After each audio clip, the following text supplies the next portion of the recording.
Ladies and gentlemen, boys and girls, children of all ages, Najichi Gaming proudly brings to you the Xbox Extended Showcase. They'll be premiering whatever, I guess they didn't premiere the other day with their showcase at E3, so we're here for it. We're here for all of it. We should be 60 seconds away. It should be jumping on as we speak.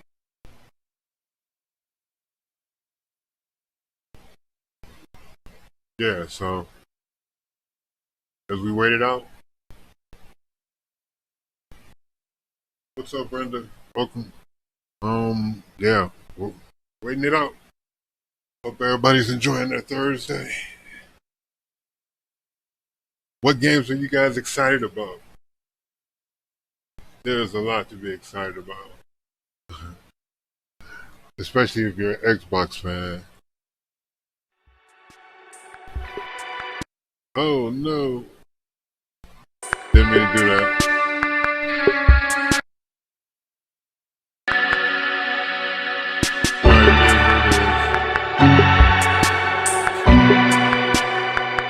So they've got the countdown going for us. We're gonna mute that because, yeah.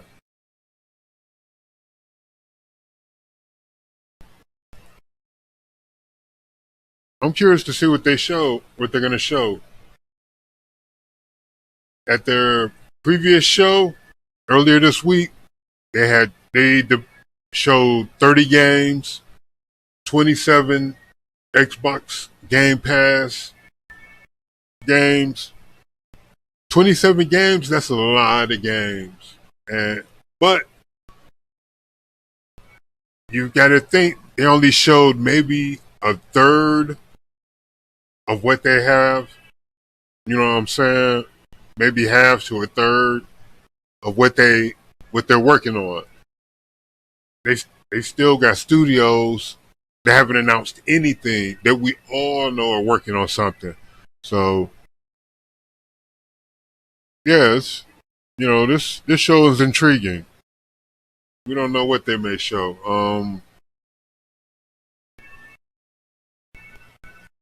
They can show some Avowed, some Fable. There's a lot they can show. There's a lot they can show. Yeah, I'm hyped for it though. Because like I said, out of those 27 games that they showed that are like Game Pass exclusives, that's only like half of their studios. Because if you don't know, Xbox has in the high 20s of studios, like 25, 26. So here we go. Oh, we don't mean to do that. We didn't mean to do that. Boom.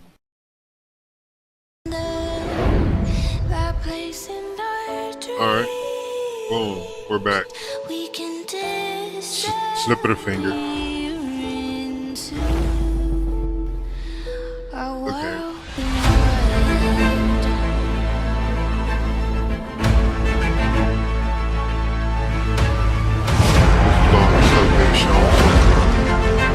Are they gonna show new stuff, or are they just gonna talk about this stuff? Bring me that horizon. If we can imagine and know what to do, we can fall into the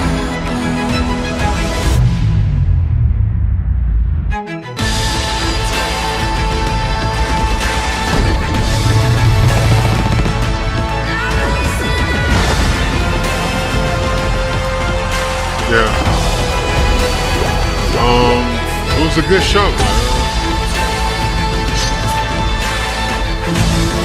Their original show was a really good show. It was really good. This is all the stuff they showed. Right, 27 games. That's crazy.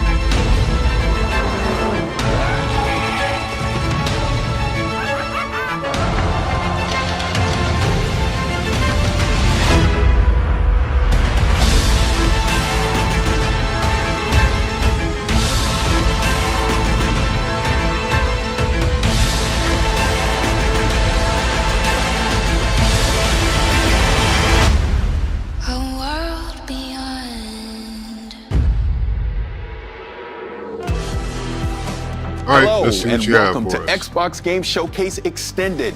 I'm your host, Paris Lilly. You may also know me from Gamertag Radio and Kinda Funny. I'm excited to be here with you today. We just saw a recap of Sunday's Xbox Showcase, and wow, 30 games from some of the world's most talented developers, and 27 of those games are coming to you on Xbox Game Pass. We saw the first in-engine footage of Starfield and learned that, yes, Bethesda is bringing it to Xbox, PC, and day one on Game Pass exclusively.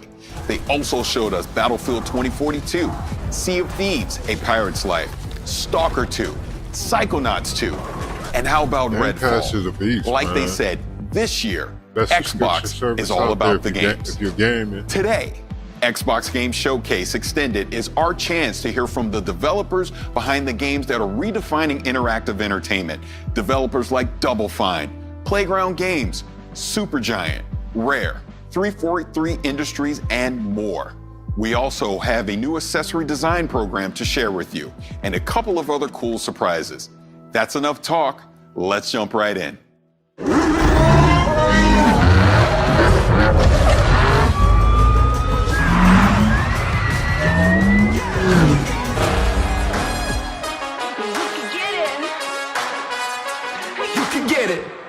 November You can 9th. see it for yourselves. Forza Horizon 5 looks phenomenal.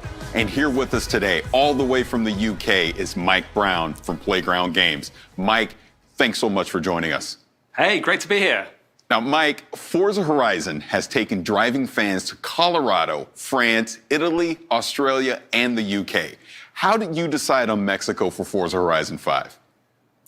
Yeah, so we knew right from the start that we wanted it to be the largest Horizon Okay, yet. so they're probably not showing but it's not anything new. far down the path from that you realize you don't want right. to go big if it's just going to be more of the same. So we also knew that it needed to be the most contrasting, most diverse open world we'd ever built.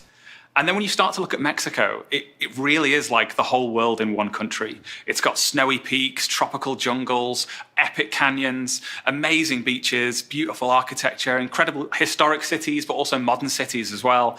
It really has everything. And then you add in the culture, the music, the artwork, the people, the history. And there really is no That's more crazy. exciting location for the Horizon Festival. Now that we're in Mexico, what are some of the authentic elements that we can expect in the game?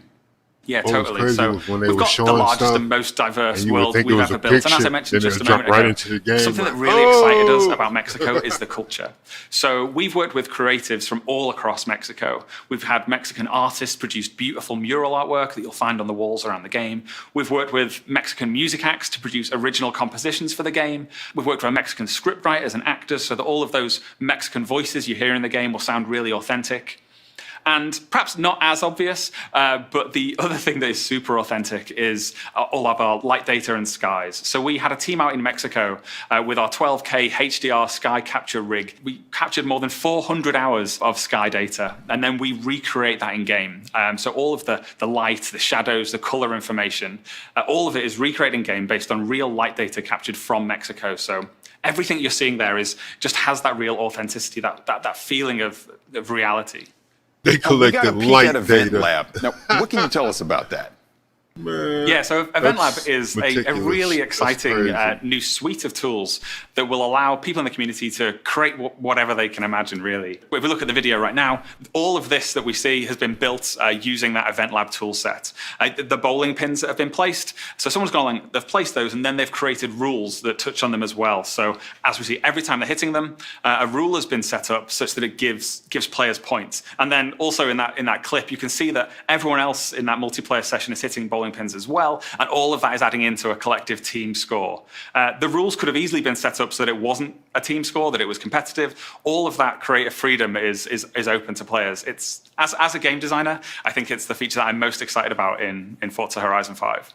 And I would say as a gamer, it's a feature I'm definitely excited about because this really is going to open up some unique features between me and my friends. Now, with the power of the Xbox Series X and the S, what are some of the new technical features that we can expect?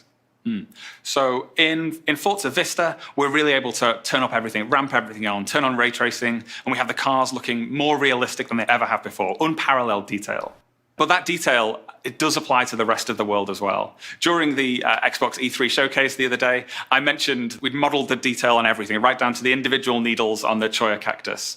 That was just the plants that happened to be closest to the camera at that point. That level of detail is applied to everything that you see. And thanks to the power of the Xbox Series consoles, it's not just things that are right in front of the camera as well. We've really been able to push out all of the LODs and the draw distance and everything so that everything in the scene is full of that detail. And then, as I mentioned earlier, we capture that light data from Mexico, so you get this realistic lighting, shadows, AO, all of it comes together to create a scene that just looks real. Now, Mike, when can the world expect to play Forza Horizon 5? Sure.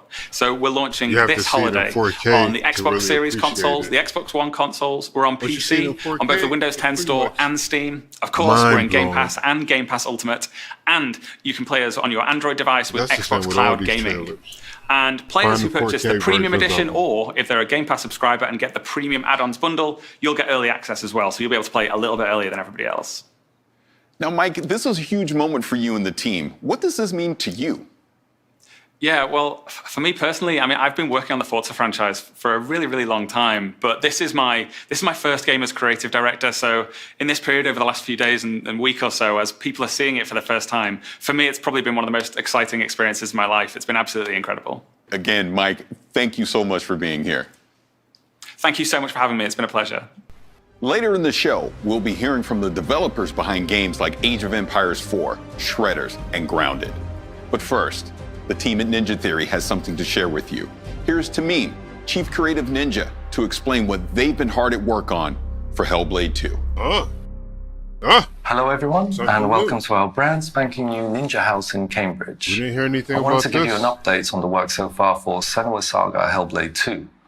What we're doing right now is building a good chunky slice of the game before we then move into full production to build out the rest. Hellblade was very special for us, and we didn't want to do a straight sequel. We wanted to do something extra special, and so we're making our lives as difficult as possible in that pursuit. The game is set in Iceland, 9th century Iceland, so we've been sending out art and audio teams out there, doing photography, photogrammetry, and combining it with satellite data to recreate large swathes of the landscape. On the character front, we're building real costumes, scanning them in. We're collaborating with Epic Games to bring you next-generation digital characters. It's gonna look On the combat amazing. front, we want it to be extra real and brutal. And so Melina, our main actress, has been training for 2 years, and all of our animators have undergone combat training. And so what you're going to see here is not a trailer, it's not a gameplay reveal, but rather a montage of the kind of work we've been up to. Hope you like it.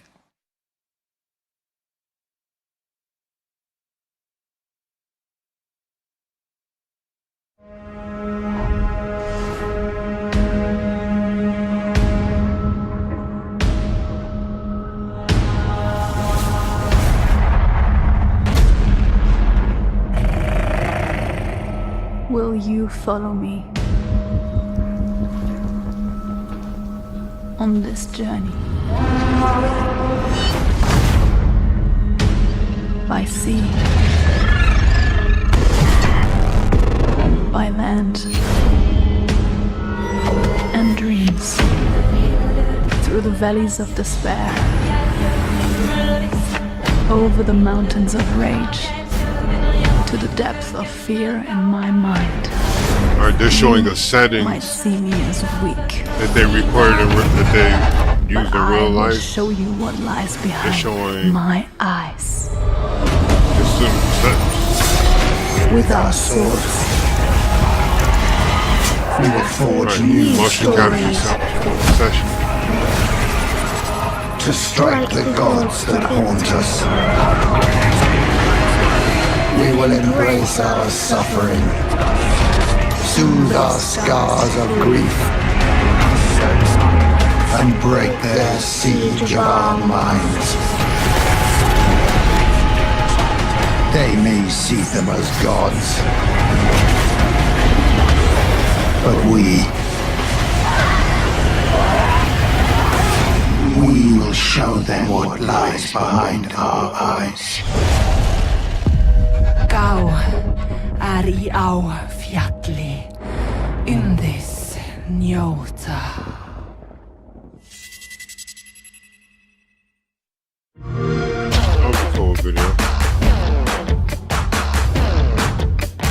accessories commercial. Xbox is quick to offer you colors for your controller, boy. They do not play games.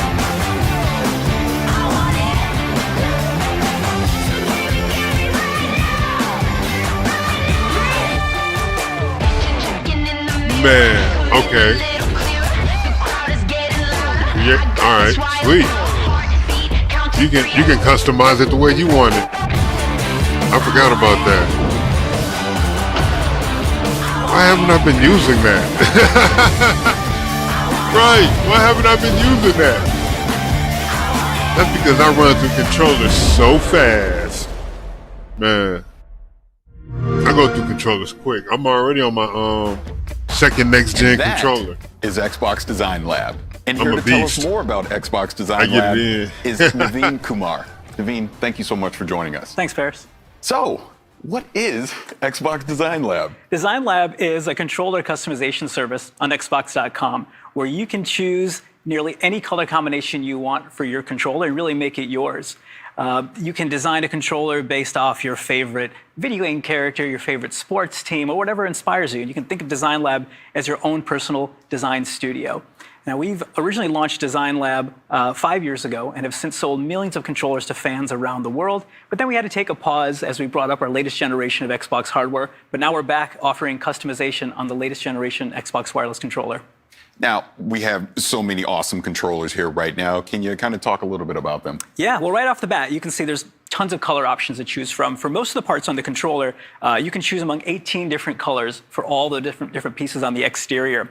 3 of those colors are brand new to Design Lab. We have Shock Blue, Pulse Red, and my personal favorite, the Electric Volt color. Most of the colors include post-consumer recycled resins in them. So there's a portion of things that are ground up, like automotive headlights, recycled water bottle jugs, things that make the controller more eco-friendly. We also have new button options for the ABXY button set and the View Menu Share, including a really cool button option for ABXY that's a throwback to the original Xbox 360 controller. So you got to check that out. And yeah, this is just the beginning. We're excited to introduce more customization options over time. Now, 2 of these controllers were inspired by games. Can you talk about that? Yeah, so there's a blue and green and purple one that's inspired by Psychonauts 2. We just love the key art for that one, so we work with our partners to develop a controller to help bring that to life. And there's also one that's inspired by Grounded and the Aphid character from that game. We had a lot of fun in designing that as well, as the controller kind of looks like an Aphid if you look at it from the right angles. Now, I created my own controller. I'm going to pick it up now. I'm a huge Los Angeles Lakers fan. World champion Los Angeles Lakers, and my design was inspired by that. So I went with the yellow on the front, I went with the purple on the back. I designed the buttons kind of with the black accent along with the shoulders and the triggers. But I also did an inscription on it, and my inscription says, "Ka can't cook." And that is inspired by my good friend, Khalif Adams. He does a fantastic show called Spawn on Me, but he's a terrible cook. So I want to make sure that every time I pick up a controller to play on Xbox, I'm reminded how terrible of a cook he is and to avoid it at all costs. That's so petty. But enough of terrible cooking. Let's talk That's about so something petty. that you designed. Yeah, petty. I designed this controller right in front of me here. Unnecessarily petty. Again, on my favorite color, this Electric Volt. I just love the way that the midnight blue accents pop against it, the dark ABXY colors. And this one's inspired by a pair of sneakers I have at home, so I had to make a controller based off that. That's awesome. Now, one last thing. When can fans expect to start designing their own Xbox controllers? They can start today by visiting xbox.com/Xbox Sweet. Design Lab. There you go. There's tons of inspirations to choose from. Customization is really fun. And we're shipping controllers to US, Canada, and most Western European countries. And these make great gifts, whether it's for yourself or that special gamer in your life. That is fantastic. Naveen, thank you so much for being here. Thanks, Paris. Later in the show, World's Edge will give us a deeper look at Age of Empires 4. But first, Tim Schafer is giving us a closer look at Psychonauts 2. That's sweet though. You can already. Hi everybody, I'm get Tim all the Schafer from custom Double Fine Productions colors here for your today to take a deeper controller. look into Psychonauts 2. Psychonauts 2 is I an know action-adventure PlayStation game just starring released their Rasputin black Aquato, controller. a powerful young psychic, also a trained acrobat, who ran away from his circus home to join the Psychonauts and expand and explore his psychic abilities. One of Raz's most important psychic abilities is that of astral projection, which allows him to project his psyche into someone else's mind and see their mental landscape made real. He can help them wrestle with their inner demons and fight their actual nightmares in person. Which means that the levels in the game are actually brains. And Psychonauts 2 has even more brains than the first game. One of the first brains you'll get to visit is that of Caligosto Lobato. Now, Dr. Lobato was actually a villain in the first game, but after Raz fought him, they kind of became friends. He actually has a piece of information that Raz wants, which is who kidnapped Truman Zanotto. And Dr. Lobato wants to tell you, but he can't, because of something going on deep in his unconscious mind. So Raz has to travel, along with Sasha and Mia and Coach Oleander, into his mind and try to extract that information. And there's a lot of forces at work inside Lobato's mind, maybe put there by someone else, who are trying to stop you, including some of the enemies that you might recognize from the first Psychonauts game, including the Censors, entities designed to stamp out thoughts that don't belong in someone's mind, including Raz, who doesn't belong here. But you also see a lot of new enemies, such as doubts and regrets. Lobato's mind is plagued with doubts and regrets, and they're very dangerous for Raz. Did I mention there's a lot of teeth? Have I mentioned there's a lot of teeth? There's a lot of teeth. He's an amateur dentist. He doesn't know a lot about teeth, but he really, really likes them. Luckily, to fight all these enemies, Raz will have his psychic powers, including his powerful psychic punch, where he has these hands that extend psychically from his body into a powerful melee combo. He also has his psychic blast, where he can shoot a powerful energy beam out of his brain. Raz also has the ability of pyrokinesis. It's always handy to be able to burn things with your mind. And levitation. Raz can use his own thoughts, his own thought bubble over his head as a balloon to float around or ride around on to get somewhere really quickly. So with these new powers, Raz can fight all these new enemies and hopefully find out who kidnapped Truman Zanotto. Now, while Truman's been kidnapped, the person running the Psychonauts is Hollis Forsyth, the second head of the Psychonauts. Hollis is also the head of the intern program, which is what Raz has joined now that he's become part of the Psychonauts.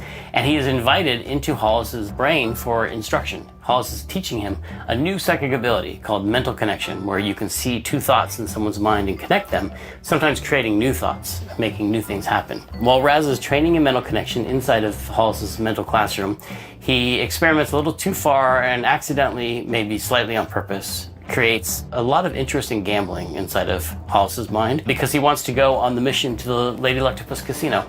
Unfortunately, this connection leads to more connections, and eventually the whole thing gets out of Raz's control, and Hollis gets way too interested in gambling. And Raz has to go back into her mind, where he finds out that her memories of medical school, and where she studied neurology, have been corrupted by this gambling interest, and it becomes a casino hospital. And Raz has to actually go in there and engage with all these gambling machines in order to shut it down and return Hollis's mind back to normal.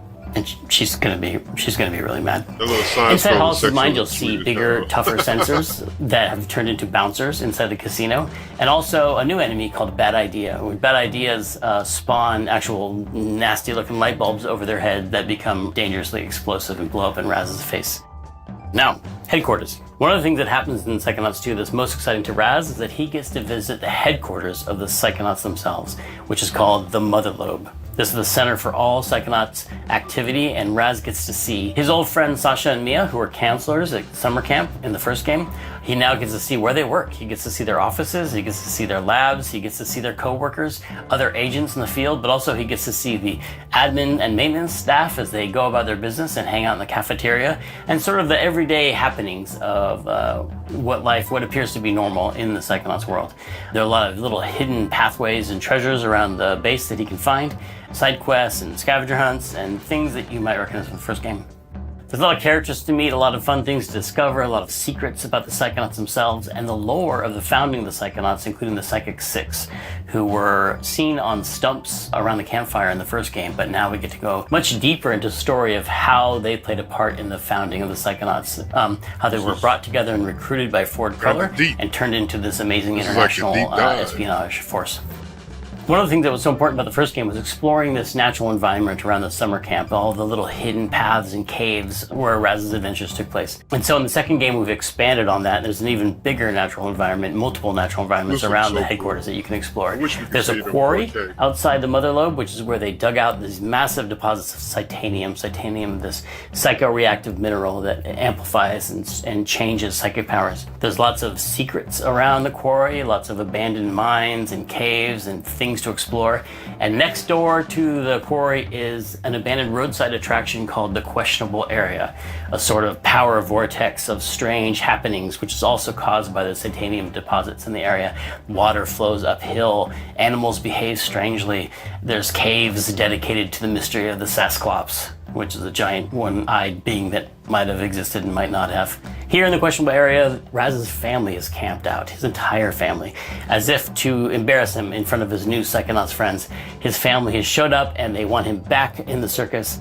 It turns out some of his family members, including his own father, have a little bit of psychic power themselves, and they'll be exploring that in Psychonauts 2, and you'll get to find out who put this curse on Raz's family to die in water. The Quados have been cursed by a mysterious character to all die in water, and this manifests itself in the form of the Hand of Galokio, which is this hand that comes out of the water, which is really just Raz's psychic construct. Raz is so afraid of water because of the curse put on his family that every time he comes near water, this creepy hand comes out and tries to grab him and pull him under, which is all happening inside of Raz's head. In Psychonauts 2, you'll get to find out who put this curse on Raz's family, where it came from, and what he can do about it. The story you uncover about the curse put on Raz's family links back into the story of the foundation of the Psychonauts, and Raz finds out that his family and the Psychonauts family are actually more intertwined than he believed. So there's a lot of mystery to discover for the player and Raz and his family and his friends as they explore the connections between his family and the Psychonauts and what it all has to do with Maligula. Maligula is one of the first villains the Psychonauts ever fought. She's a powerful psychic and she's a mass murderer, and she's been believed to be dead for many years, but there's a lot of unknown things going on behind the scenes and a lot of mysteries and a lot of plots for the player to uncover in Psychonauts 2. So that's it. Thanks for taking this deeper look into Psychonauts 2 with me. The game is coming out August 25th, and you can pre-order now. So I'll stop talking so you can go and do that. Thanks for watching.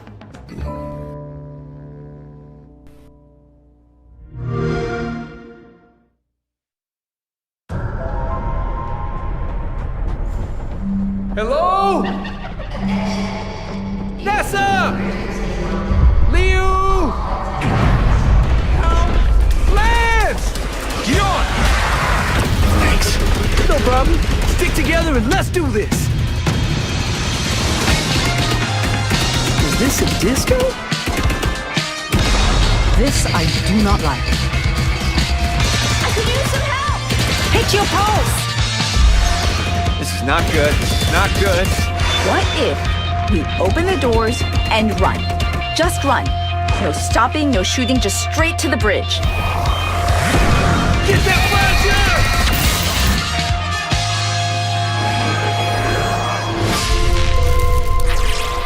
Heavy. Really? We call them tanks. I call them brutes. From Latin, brutus. We'd sound smart calling them brutes. Gion, you don't want to get in here and help name these? Nah, I'm good. Brute!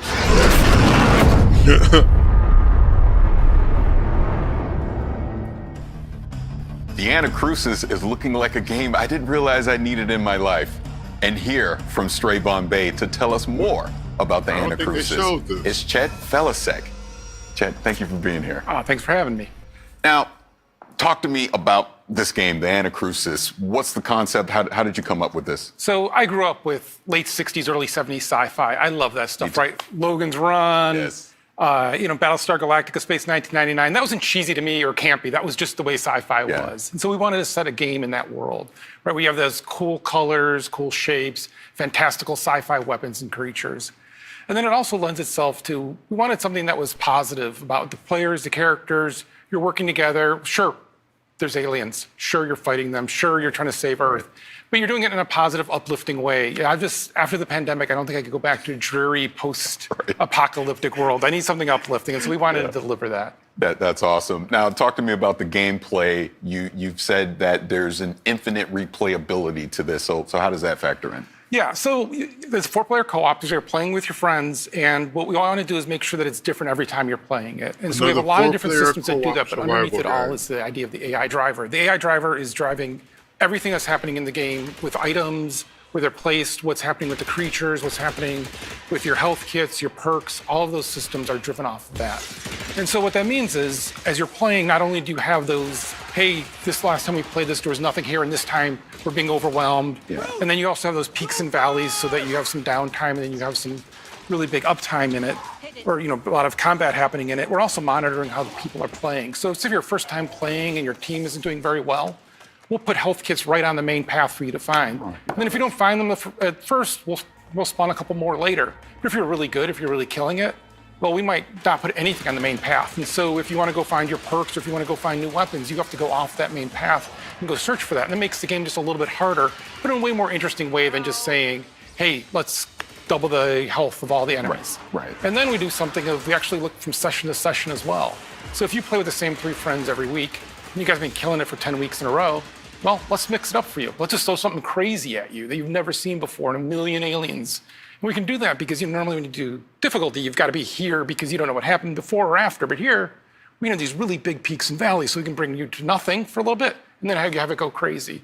I love that it's scaling to your basically your skill level, right? Exactly. So that's fantastic. Now, kind of deeper dive more into the perk system that you're going to have in the game. So for the perks, we looked at a lot of games where you start with, let's say, a class-based thing, and then if you're playing with your same friends, well, I'm going to be support, you're going to be carry, someone else will be how. Like we kind of get into a rut of what systems we're playing and how we're playing. And so we want to be able to mix that up so that every time you're playing, you're also kind of choosing your role based on the perks you're getting. So perks come in this thing called a meta compiler, and you have to go find the meta compilers in the world. And once you find one, you'll have from 1 to 3 perks to choose from. And then over time, you're essentially building a deck for your character. And so you might have it where, if you saw in the trailer, there's a pulse, which is kind of like a melee shove. Well, you can invest into that, and you can have one that you can now recharge your pulse faster, and now it protects your other players around you. And then it gets more powerful, and you can actually do damage with it. So all of a sudden, you went from being a support character playing in the back to leading the charge going forward and knocking down aliens and everyone else blasting them. Or you'll get a bunch of perks that are about investing in one weapon and making it where when you do headshots, it actually does damage to other aliens around. So now you're the sniper hanging back. And so it's really mixing up that kind of experience that you're having. And you'll earn these perks as you play. So the more you play, the more perks you have. But since we want the game to always be great to play with your friends, if you've been playing, let's say you play with me. I've been playing 400 hours. You're brand new. Yeah. Well, we share the perks. So you get all the perks that I have available to me as well. So that way you get to have that experience of all that craziness in your game as well. Because it's all about having fun with your friends. That's cool. The shared experience That's cool. with your friends. Now, Mechanic. we kind of already talked about the inspirations, like 2000. I looked at that and it was like 2001: Space Odyssey was the first thing I thought Back of. for Blood But is coming out. Let's talk more about the enemies And a in the couple game. other What were some of the games in this inspirations for genre. that? So the enemies is kind of we look at it of how we want the players to behave Might have should have as came well out as last feel. year.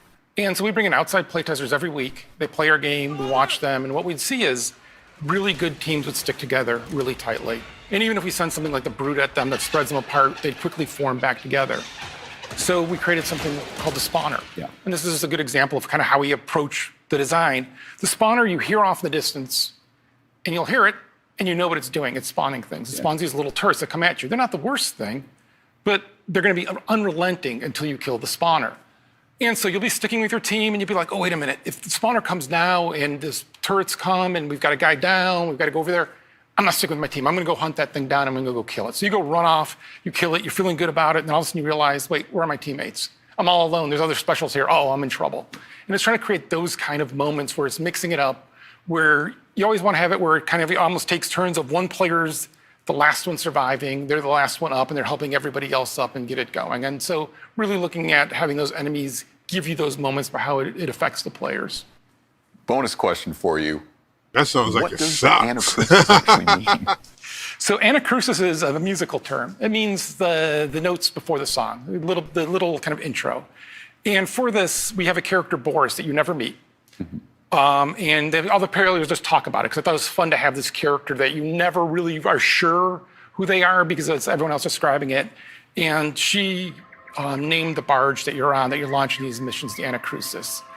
And her thought there was, this is not the main event. This is not us against the aliens with fighter pilots and everything else. This is just regular people. This is the pre-battle to the battle. This is finding out about these aliens and what just happened. Oh, that sounds so cool. Again, the Anacrusis, everything that you talked about today, it sounds amazing. I can't wait to get my hands on it. But Chet, thank you so much for being here. I really appreciate it. Thanks for having me. We've got so much more coming in today's show, including Obsidian Entertainment with Grounded, iLlusions and Let It Roll with Shredders, and 343 Industries with a deeper dive on that incredible multiplayer trailer for Halo Infinite. But first, the original Stalker was one of the most intense and eerie games of its era. Next year, we return to Chernobyl for Stalker 2. And Zach from GSC Game World has a closer look at the game. Let's check it out. Check out. Hi everyone, it's Zach from GSC Game World. It has been several days since the gameplay reveal of Stalker 2.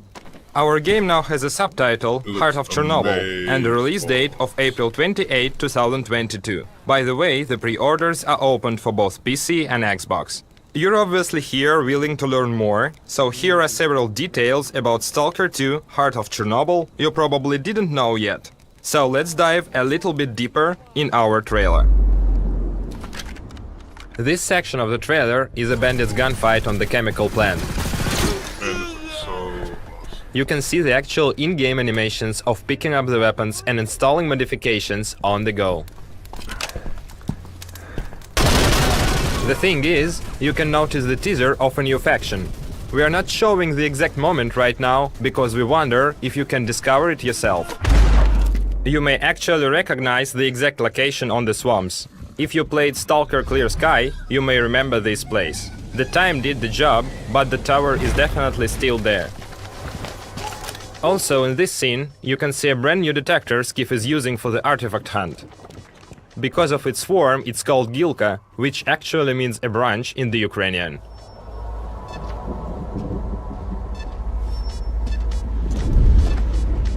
The artifact Skiff is going to collect is called Jelly.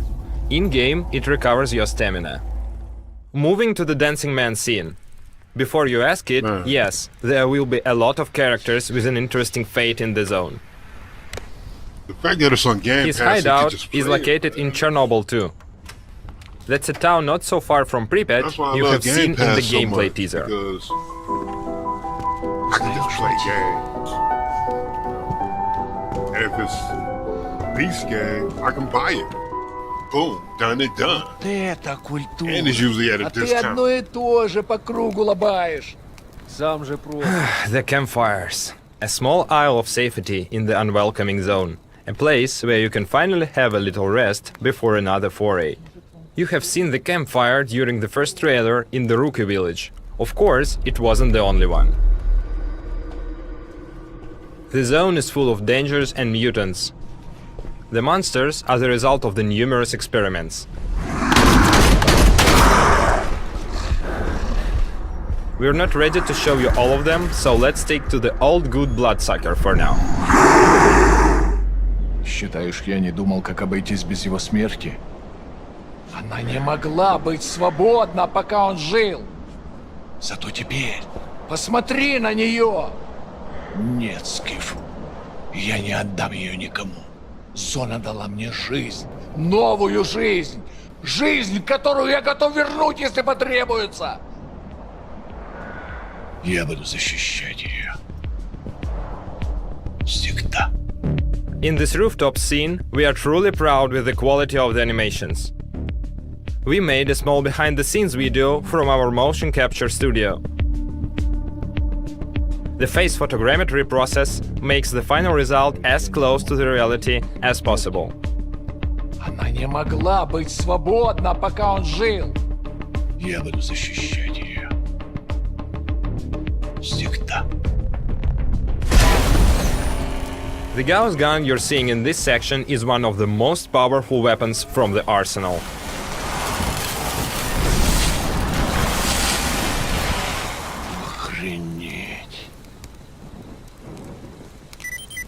Похоже, пора.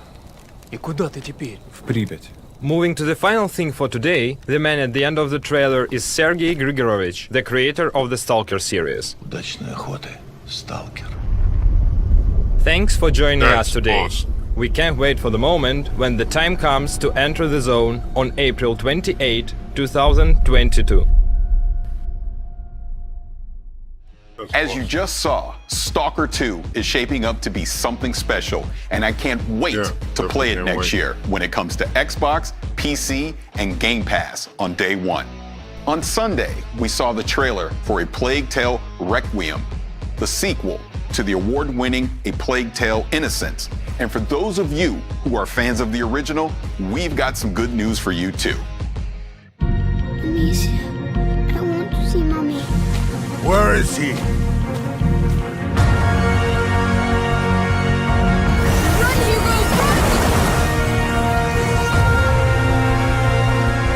I haven't played it. Terrible good. No one can escape their own blood. We call this odorous. Where is your son?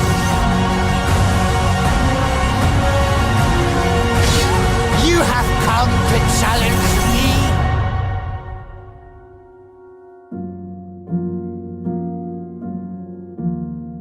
Oh, sweet. If history was in your hands, what would you build?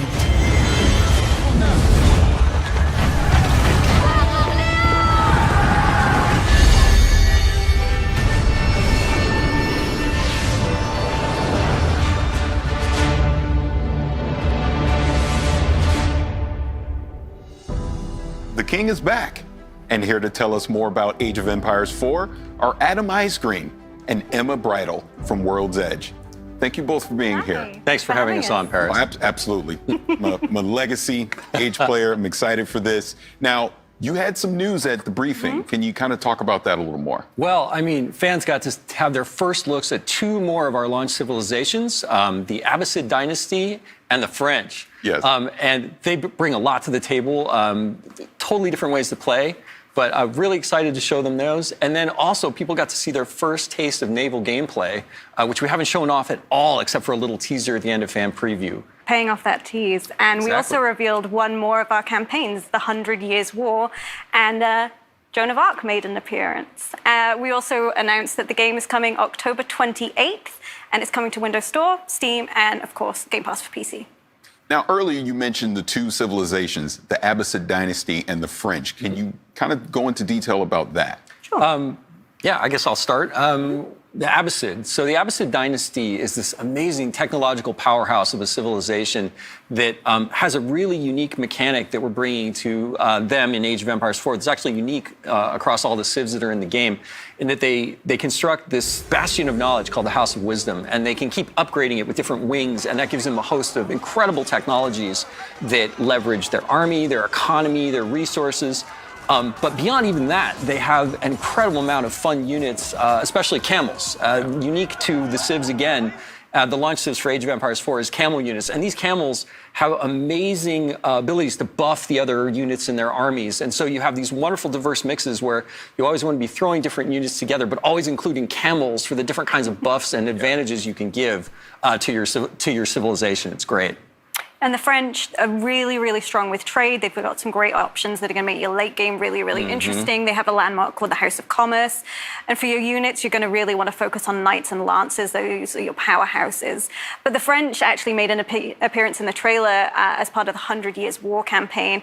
And as you can see, Joan there, I'm actually wearing her around my neck. She's a feminist icon from history.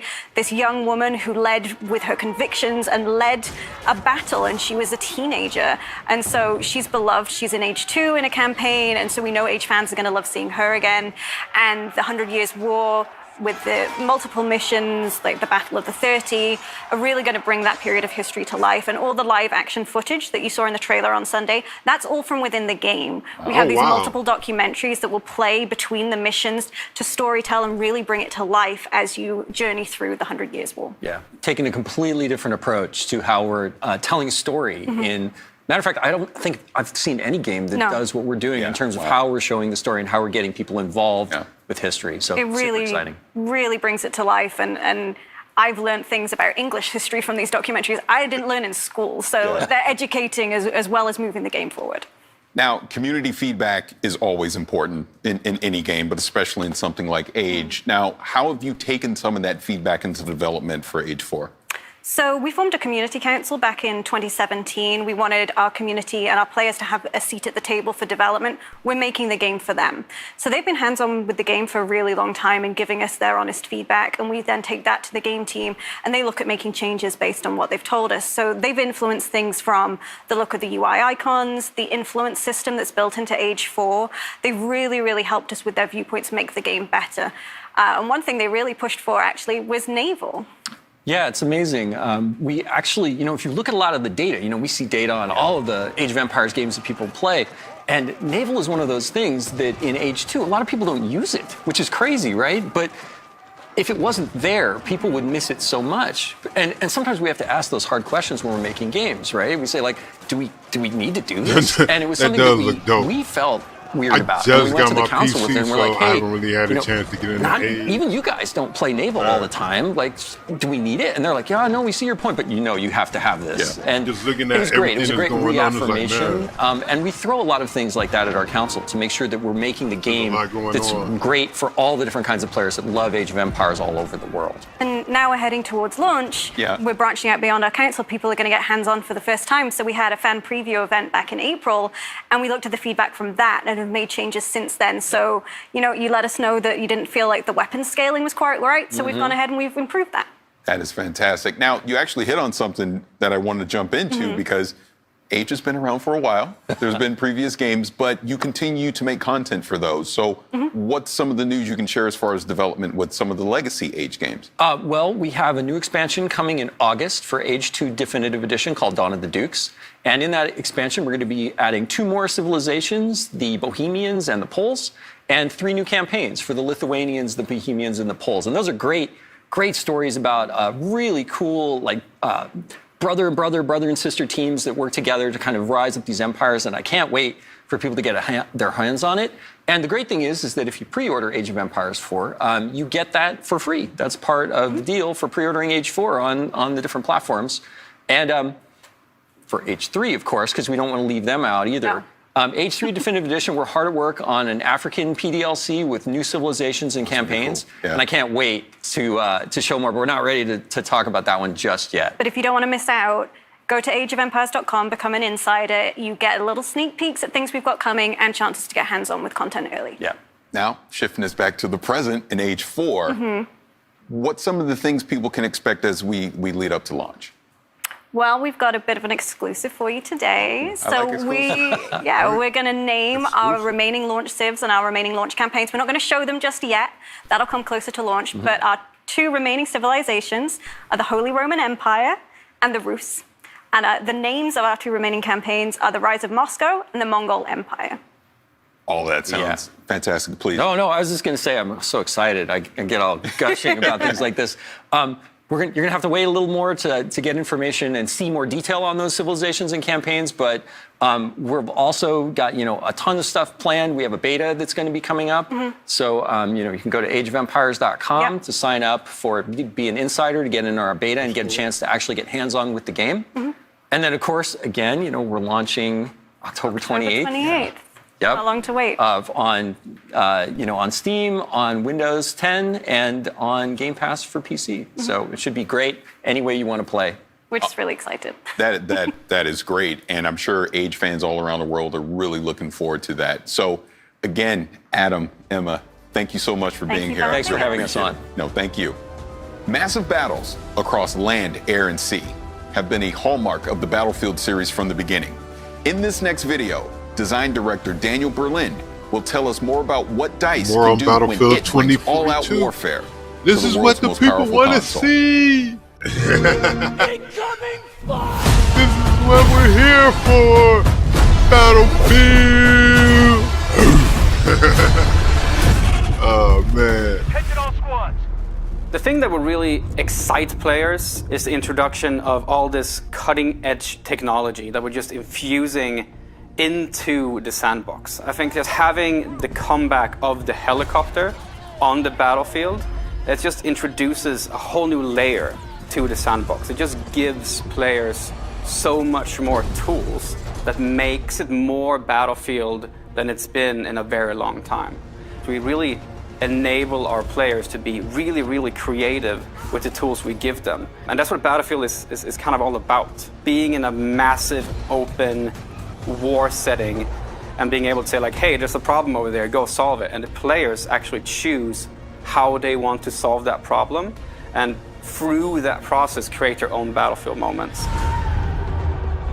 So in 2042, you will experience 3 really distinct experiences. The one we're talking about right now, we're talking about today, is the experience that we call the all-out warfare experience. Now, this is the place you go in 2042 when you want to have those classic Battlefield experiences, this massive war where it's, air, land, and sea just coming together in these massive battles. But we've actually made a distinction between 2 separate experiences within the all-out warfare experience, and that's Conquest, which is very much a staple for our franchise. It's something that our fans know and love, and we're just taking the Conquest experience to the max this time around. Conquest is all about the freedom, the access to the sandbox, being able to choose where you fight, how you fight, where you want to go. But it's also experience that will allow players to kind of choose their own pacing. And there's moments in Conquest where it's complete chaos. When a lot of players they just converge on a single point and the chaos goes up to the maximum. But there's also moments within Conquest where, you've just had that big battle. And now you've won that battle, and you go like, okay, you bring up your map and you have a conversation with your friends and you say like, okay, where do we want to go next? Oh, we need to go over there to that state. Okay, how do we get there? Oh, let's call in a vehicle. And a vehicle, you can call it in wherever you want. And then your friends, you hop into the transport vehicle and you go across the map and you go to a new location where there's a new fight. So Conquest is just that full freedom to the sandbox. And right next to that lives the other experience within All Out Warfare, which is Breakthrough. And this is a significantly more guided experience. It takes you on a journey throughout the entire map. And in Breakthrough, there's an attacker and there's a defender team. And we kind of compress them into fighting head-on in a specific space. So the time to action is short and the level of chaos is really, really high. There's helicopters and there's tanks and there's infantry. There's just everything happening, and it's just complete chaos in Breakthrough. So All Out Warfare kind of takes these 2 fan-favorite staple modes and we make them distinctly lean into their specific strength. And that's on the Xbox Series X and the Xbox Series S, you will actually be able to play All Out Warfare experiences up to 128 players, which is a double to what we've done in the past in the franchise.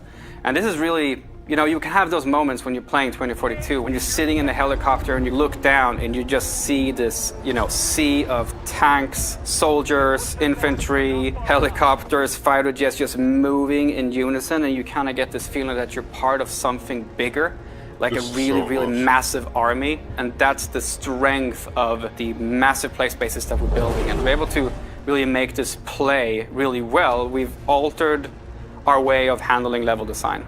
Because it wasn't just as simple as, just making it bigger and then portion the locations out. It doesn't really work that way. So we've leaned into a new type of design mentality that we're calling clustering. Now, what clustering means that you will have a massive battlefield in front of you.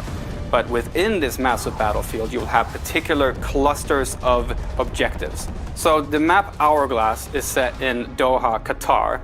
And it is, I'm not going to go into any specifics about exactly how large it is, but it is definitely one of the larger maps that we will have in 2042. It's one of my favorite maps personally because it has some really, really cool, distinct locations within it.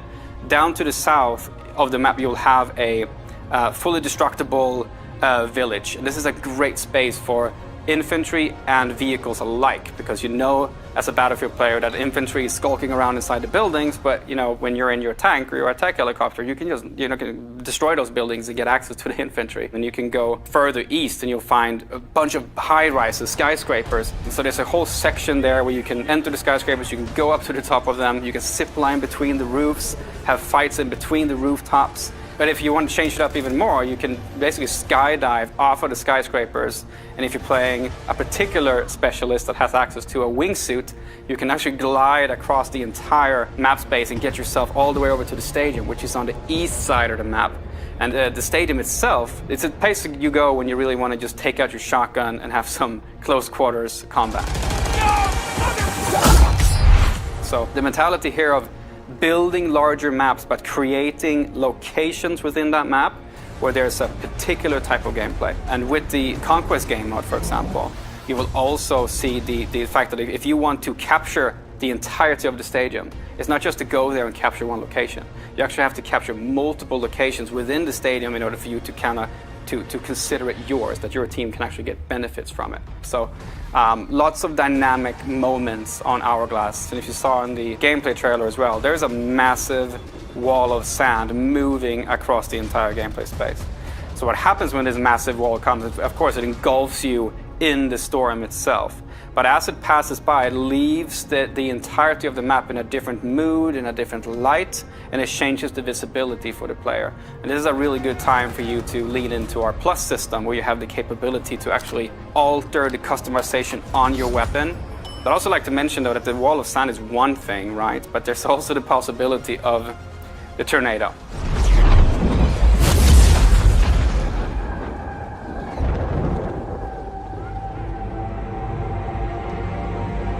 And the tornado is this massive disruptor that just comes into the play space, and wherever it goes, destruction follows. It's a massive, moving physical entity that will pick you up, throw you across the map, pull helicopters into it.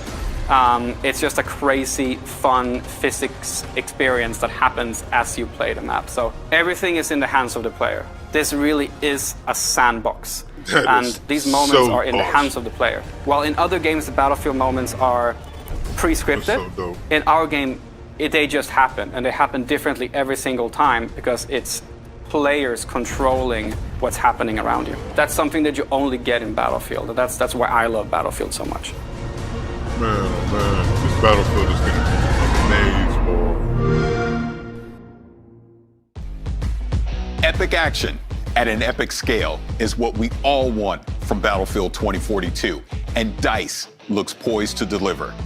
During the showcase on Sunday, we announced an exciting collaboration between Rare, Xbox, and Disney with Sea of Thieves, A Pirate's Life, a free update which brings Captain Jack Sparrow and his crew sailing into the Sea of Thieves. Today, we're premiering a brand new trailer showing some of the gameplay you'll experience when you team up with Jack Sparrow for this all-new adventure. I can't wait to be a part of this crew. Let's take a look. You'll always remember this is the day your crew was joined by Captain Jack Sparrow. To the Sea of Thieves. Quick as you like. Chop, chop. It's time to bridge the worlds and take our rightful places as lords of the sea. Now we have awoken, and we are hungry. Perhaps they'll take ye on the grand tour of me fallen kingdom. I was starting to think you'd taken a tumble. Not everyone's as steady on their feet as I am. This is the first place I've found where everyone appreciates my uniqueness. They're coming aboard! Keep your crusty claws off me! Davy Jones wishes you destroyed, and I shall oblige him. What is that infernal noise? That's Captain Infernal Noise to you, mate! Sparrow! Destroy that statue, and there'll be the double to pay! Enough of this! Hear me, my daughter! Come more than beast! Whatever they've told you, it's not true. Unless it's flattering, in which case, it's all true, but they left out the best bits. Savvy? Hey everyone, Joni, executive producer on Sea of Thieves here. So we've shown you the cinematic trailer, we've shown the gameplay trailer, but there's still more to come. So on Sunday at 11 a.m. Pacific, 2 p.m. Eastern, 7 p.m. UK, and 8 p.m. in Europe, we have the Sea of Thieves: A Pirate's Life showcase. So this is a real deep dive just into all of the details behind this collaboration with Disney. How did we bring Jack Sparrow into our world? How do we capture his humor and his charm and all of the kind of characters that are coming in as a part of this? You're going to get a first look at a couple of tales and actual gameplay of those. We're going to get some behind-the-scenes interviews with our development team and also just to chat with us, with Disney, just about how this collaboration came to be. So it's going to be amazing. I hope everybody tunes in. So we'll see you on Sunday. Low-key, this coming up, this is my most anticipated game. I mean, just for me, my own personal playtime, this is it right here.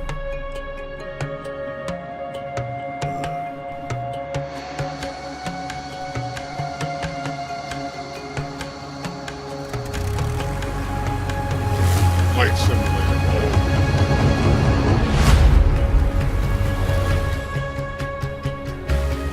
When I bought my PC, the first thing I did, well, after loading up all my, work hookup, was download this boy and play it on the PC. And yeah, I definitely can't wait for it to come out on the Xbox because, yeah, my PC didn't push. My PC can't push it. I can't get those visuals.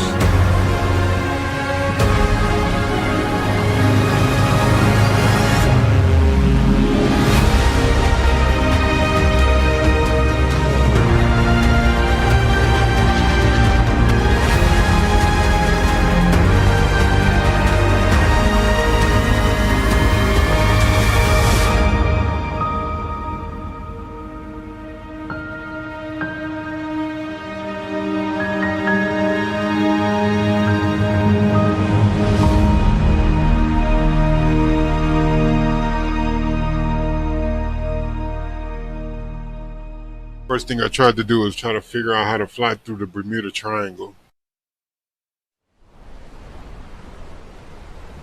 Because I'm an idiot.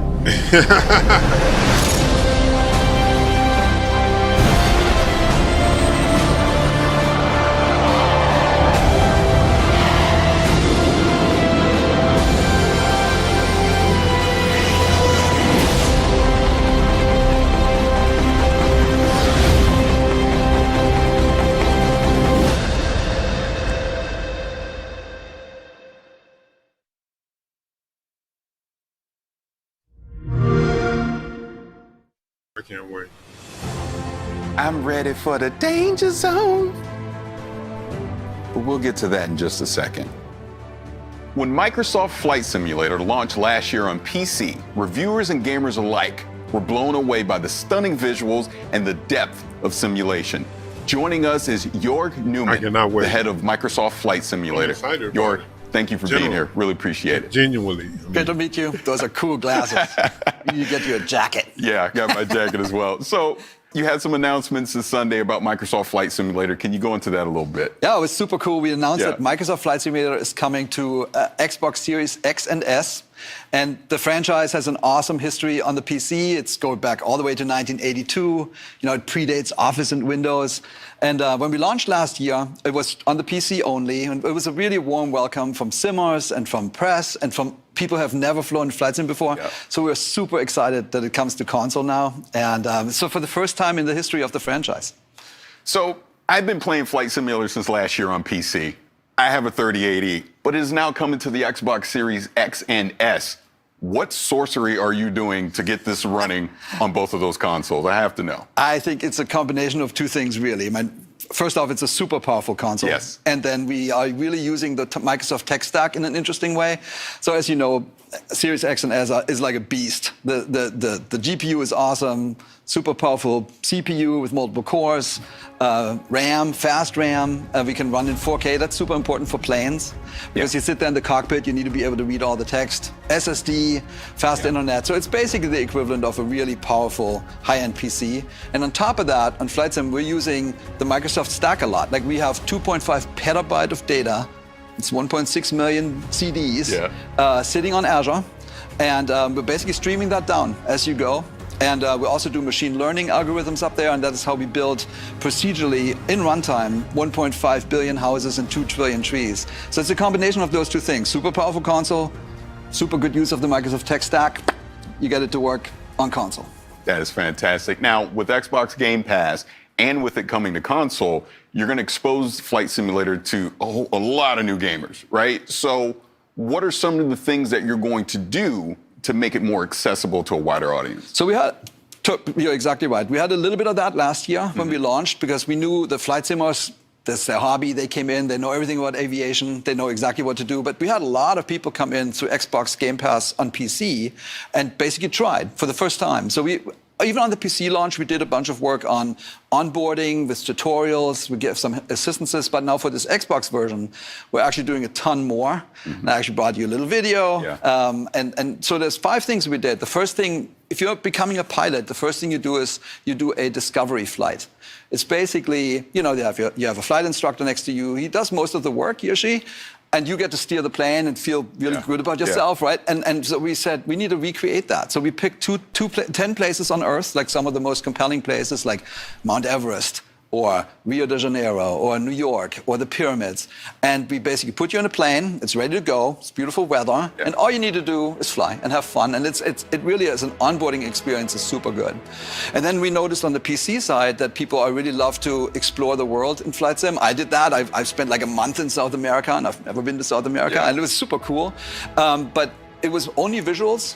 And so you didn't quite understand how everything fits together. So now we added labels, and Bing has all these labels basically for every POI, like famous place or river or mountain. So we have all those now, and we put that into the world map. And even if you go down and you try to plan out your flight, you can now see all the cities around you, and it's totally transforms the experience. Same in game. So we now have labels in game where you see, here's Everett, over there's, whatever, and you learn about the planet more, and it's a much more enriching experience, just experiencing the planet. Oh, yeah, absolutely. Yeah, the next thing we did is we revamped the tutorials. We wanted to basically smoothen out the onboarding experience. We wanted to retain knowledge more. So we had 8 tutorials on the PC. Now we have 22. Oh, wow. And they're shorter, they're much more focused, and we have a performance indicator system. So basically it rates you and how you did, and you get a score. And honestly, I can speak for myself. Like, I'm totally motivated to get better and better and better. And with that, you learn more and more how you really fly. So it's been super successful, and I think it's going to help newcomers a lot. The next feature that we have it's called Flight Assistant, which I use a lot. It's basically, just imagine you fly over New York and you see. You want to actually just look at the landscape and look at the city, but eventually you want to go to Brooklyn Bridge. So on the flight instructor, you can now flight assistants, you can now click on, go to Brooklyn Bridge, and the AI, almost like a co-pilot next to you, will fly you to the Brooklyn Bridge, and you can just look around and have an interesting time. Same with airports, which are sometimes challenging for people. Like, you can click on the airport and say, please land me at, say, Newark Airport.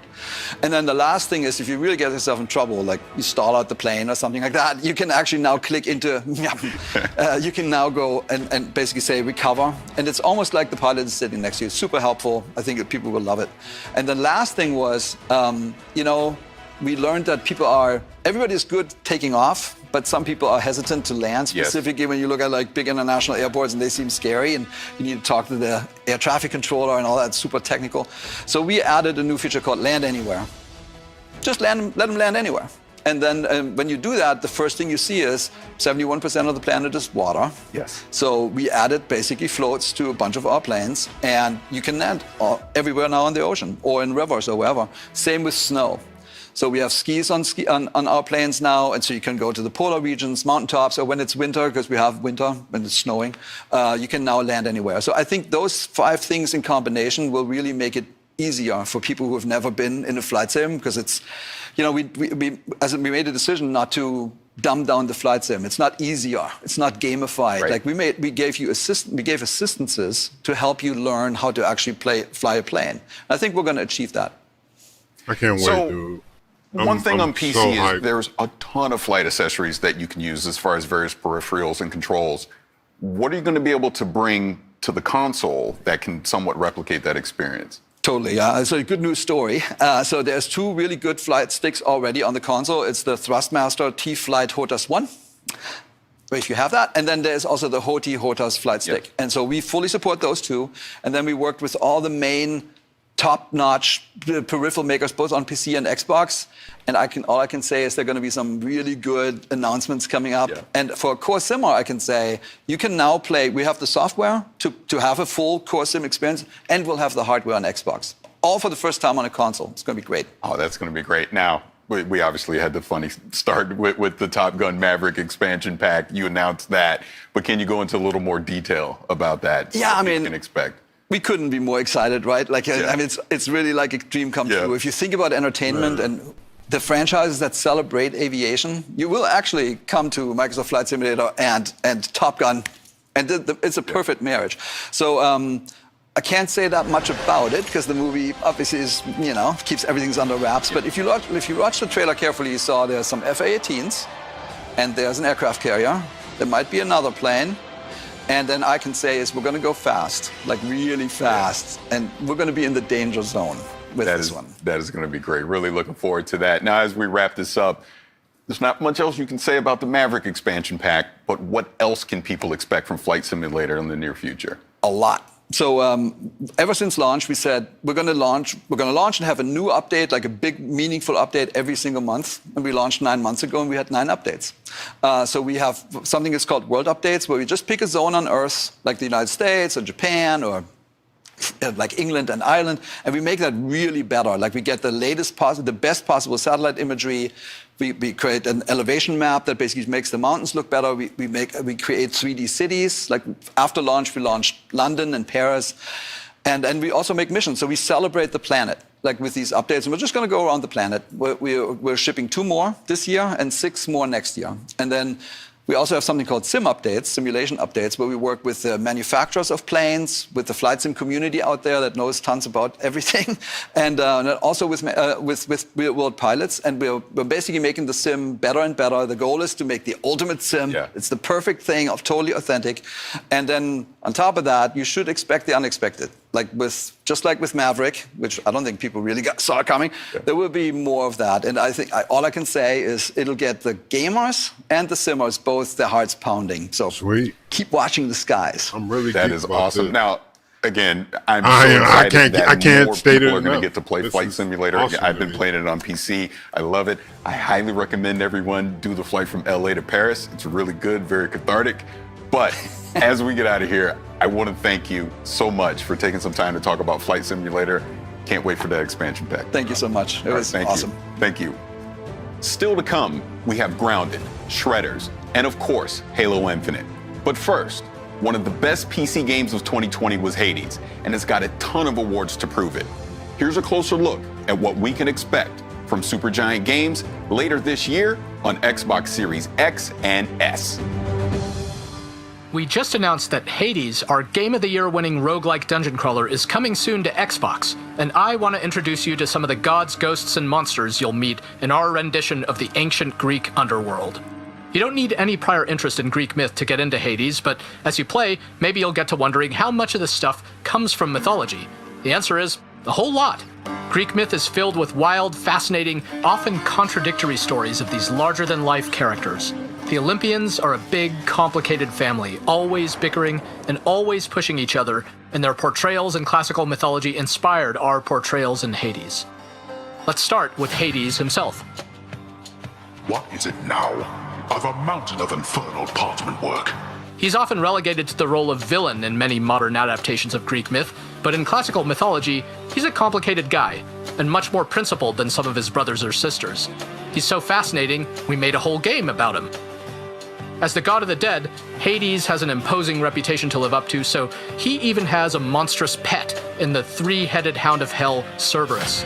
The idea that this savage beast was still somebody's pet dog crystallized how we wanted to portray the gods in Hades, that despite being immortal and all-powerful, they're not so different from the rest of us. Though, let's not forget Zagreus. We've heard from many players who figured Zagreus was a god of our own creation. After all, who's ever heard of Hades having any kids? But according to some ancient sources, he did. Greetings, Father. My ransacking was a delight, thank you for asking. So I'll just be on my way again. In classical mythology, Zagreus is a little-known chthonic god, meaning a god of the underworld, sometimes associated with Dionysus, the god of wine. But in other cases, he is associated with Hades. How could Hades have a son nobody knows about? How does he fit into the myths we do know of Hades? We were so drawn to answering these questions that they form the basis for the entire story of this game. If you're the prince of the underworld, who do you get as your personal trainer? That would be Achilles, a near-invincible warrior in his day, once called the greatest of the Greeks. Good to see you, lad, despite the circumstances. Remember your training out there. The pain of death is but another obstacle. Hades takes place after his untimely demise during the Trojan War, once he's had a lot of time to reflect on his life choices. Achilles lived in glory, so he's got an okay gig in the afterlife, but some wretched souls end up in a really bad spot in the underworld, and for better or worse, they get to meet Megara. I'm really anxious to give You're this a stubborn, run. aren't you? Maybe my whip might make you reconsider whatever it is that you're attempting here. She is one of the 3 Fury sisters tasked with torturing some of the absolute worst souls for all eternity. And in our game, she's also tasked with making sure Zagreus doesn't make it out of the underworld. These two have a lot of history, and since the story of Hades keeps moving forward each time you play, the more you run into Megara, the better you'll get to know her. There's also Thanatos. Death approaches. He may decide to drop in on you when he isn't busy whisking the souls of the recently departed to the underworld. Thought you could just get away from me, did you? He is the personification of death, according to Greek myth, though represents more of a peaceful death than, say, the kind that happened a lot during something like the Trojan War. So even though he can seem a little sinister at first, in the spirit of the mythology, we wanted our Thanatos to have a gentler side. Thanatos has a couple of brothers in Hades, such as Hypnos here, the personification of sleep. Paul says here one of the wretched thugs got you. Too bad. When he's not dozing on the job, Hypnos can comment on every single possible way you can die in this game, of the dozens and dozens of different possibilities. Where did all these gods of the underworld come from anyway? According to the Theogony, an ancient Greek creation myth by Hesiod that introduces all the gods and their ancestors, many of the chthonic gods came from Nyx, the personification of night. Darkness guide you, child. You have outgrown this house. Of that I am now certain. Should you return again here, I shall keep you safe. She is a primordial goddess, meaning she is much older even than Hades or the Olympians. And in our game, she has an important role in the underworld, not the least of which is helping you unlock some of your hidden power. There are 30 different characters to meet and grow closer to the more you play Hades, and we hope you enjoy getting to know them all. Some of them feel truly ancient and godlike. Some are funny, some are scary. We found them incredibly inspiring and hope you do too, once you get to meet everybody when Hades comes to Xbox One and Series X on August 13th. Yeah, gonna be awesome.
Да пошел ты.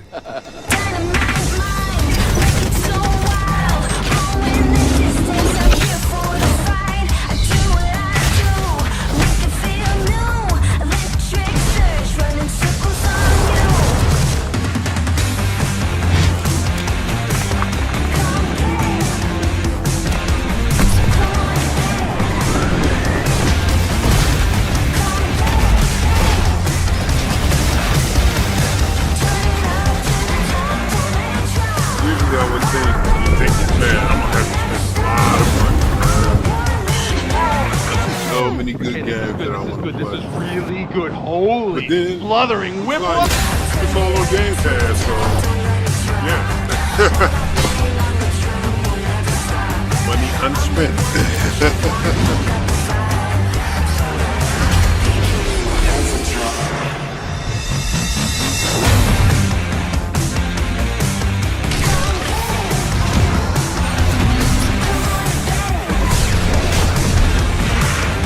I guess we try out this weekend.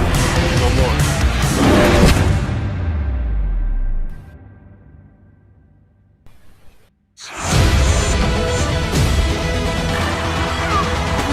Go big.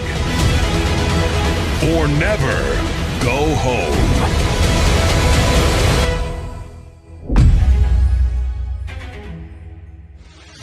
Here to tell us more about Grounded the is Grounded kind of update are amazing. Adam and Eric from Obsidian Homeboy. Entertainment. We played Gentlemen, before. thank you so much for being here. Good Thanks for having month us. and a half, It's 2 a months pleasure to be when it here. dropped. Yeah, it's a real honor.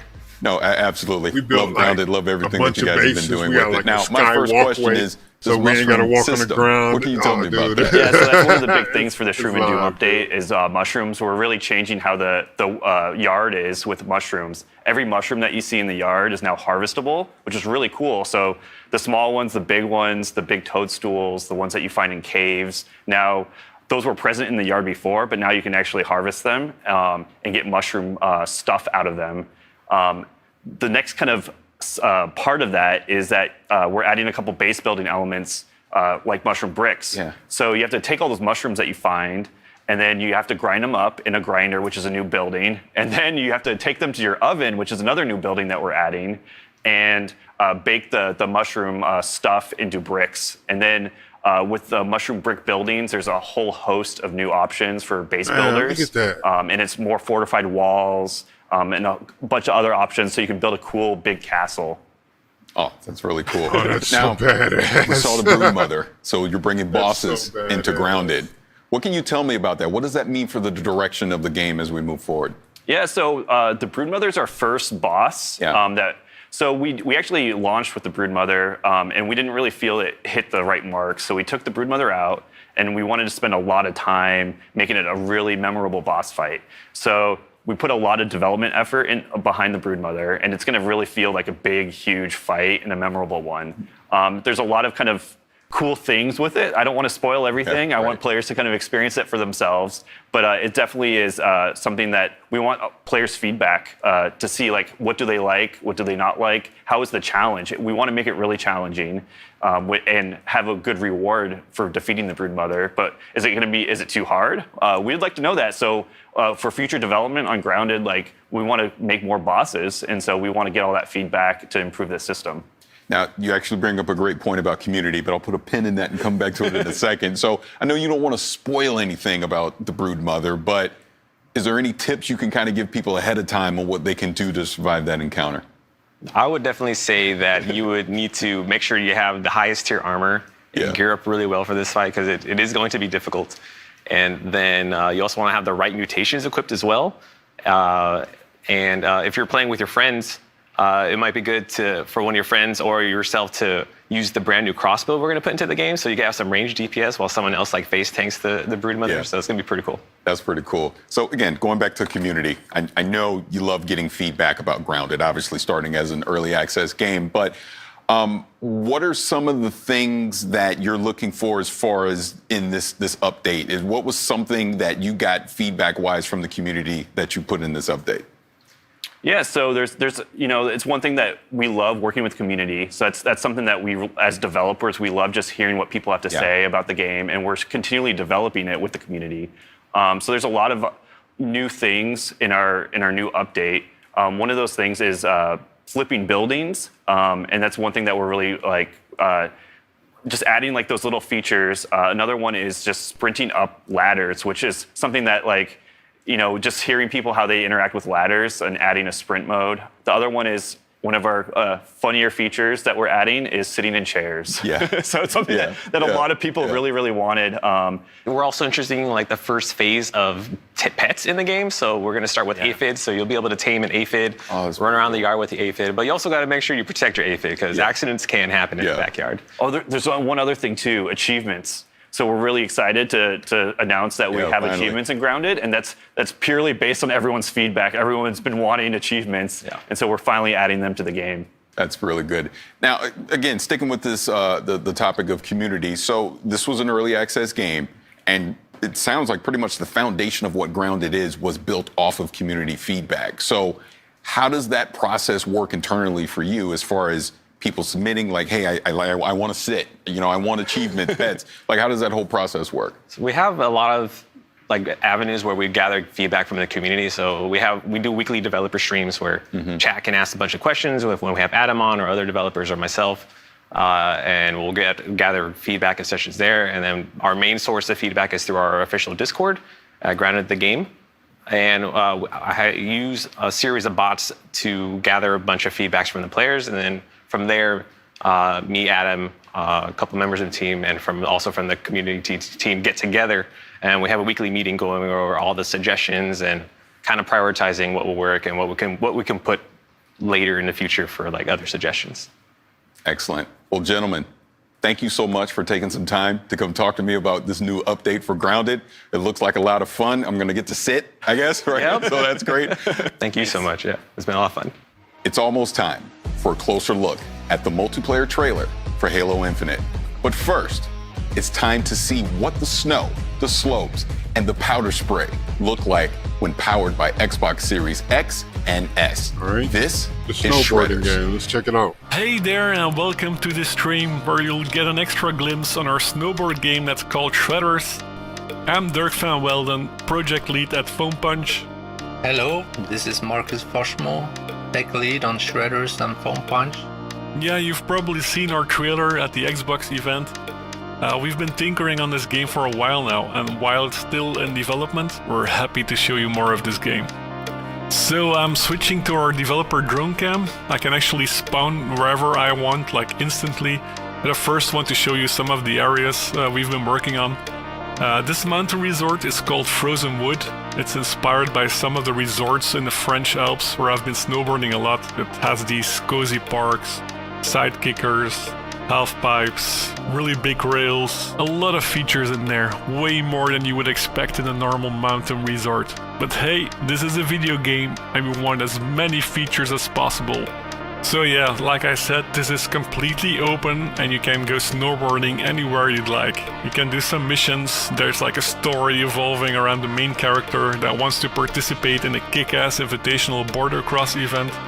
We can also just cruise around and find some nice lines with a good flow, like for example here in this pillow-like environment that was shown in the trailer.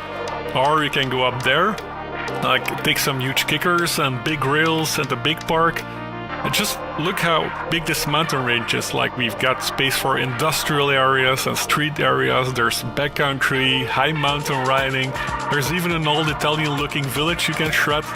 A lot of these locations have been inspired by events happening all over the world and snowboarding movies that inspired us these past years.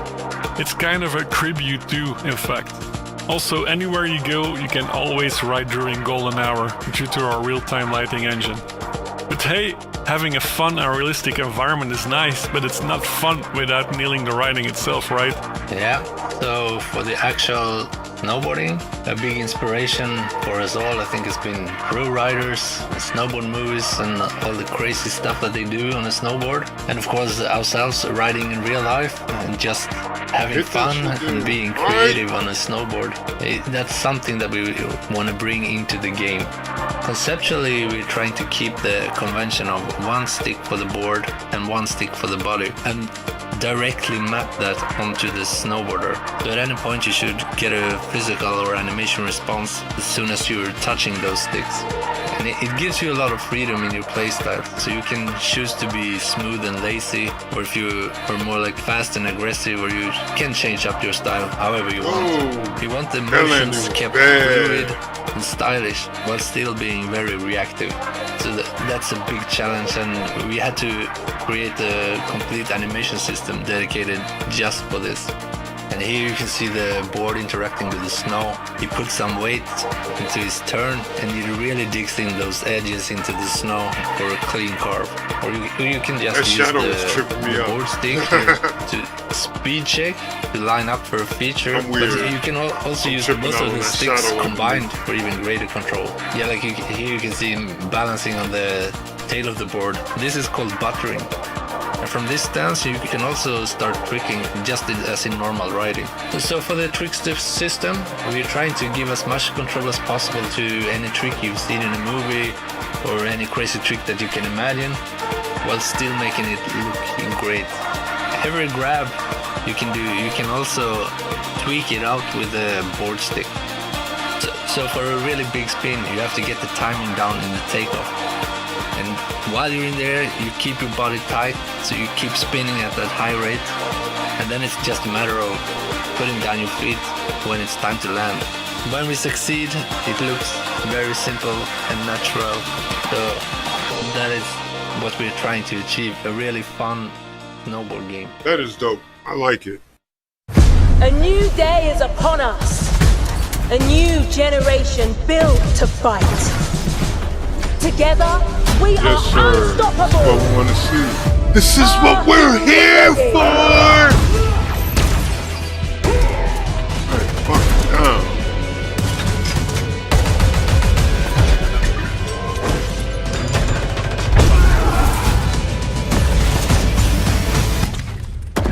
No scope.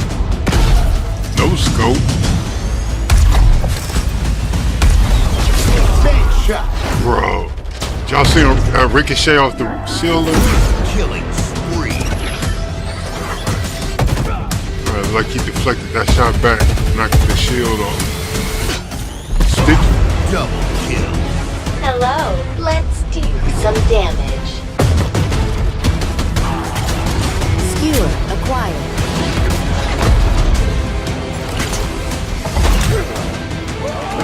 Grapple jet. Claim the enemy flag. Return it to base. Man, this is gonna be off the chain, dude. Ordnance drop inbound. Alright, see that headshot? See how he flipped backwards? Man, bruh.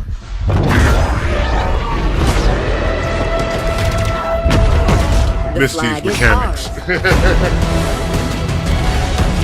Please call at your earliest convenience.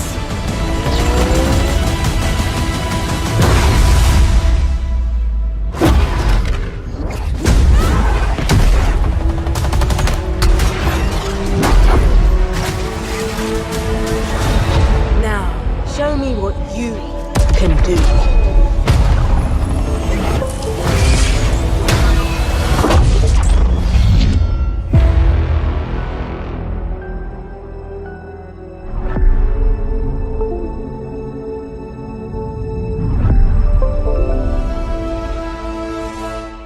I am so excited to have Tom, Alex, and Quinn from 343 Industries. Gentlemen, thank you for being here. Thanks for having us. Now, I've watched this multiplayer trailer numerous times, and I want to see some specific moments from it so we can break it down. So can we roll the trailer to 15 seconds in, and let's talk about a new character. A new day is upon us. A new generation built to fight. Together, we are unstoppable. Are you ready? All right, now who is this character? She looks like she's in charge. Your senses are right there. She's very much in charge. That's Commander Laurette. She's in charge of the Spartan Academy, which is the kind of contextual wrapper that the whole multiplayer universe lives in. She is basically training the new generation of Spartans to, become better, and that's really where everything wraps around. I really love this character, and then what's cool is not only is it kind of the contextual wrapper for the game, but it's also we have a whole suite of academy features, we call them, where there's a tutorial that teaches the players the fundamental basics of the game. There's weapon drills that let you practice with every weapon that exists in the game and improve your skills with those. And then there's a whole thing we call training mode, which lets you play against bots on any map, basically, in the game, and lets you experiment with the toys and kind of learn the flows of everything. So we really want to bring players on board with the game, and again, under her orders and her charge. Now, I want to go to 50 seconds in the trailer because there was a lot of action going on, and I want to check that out.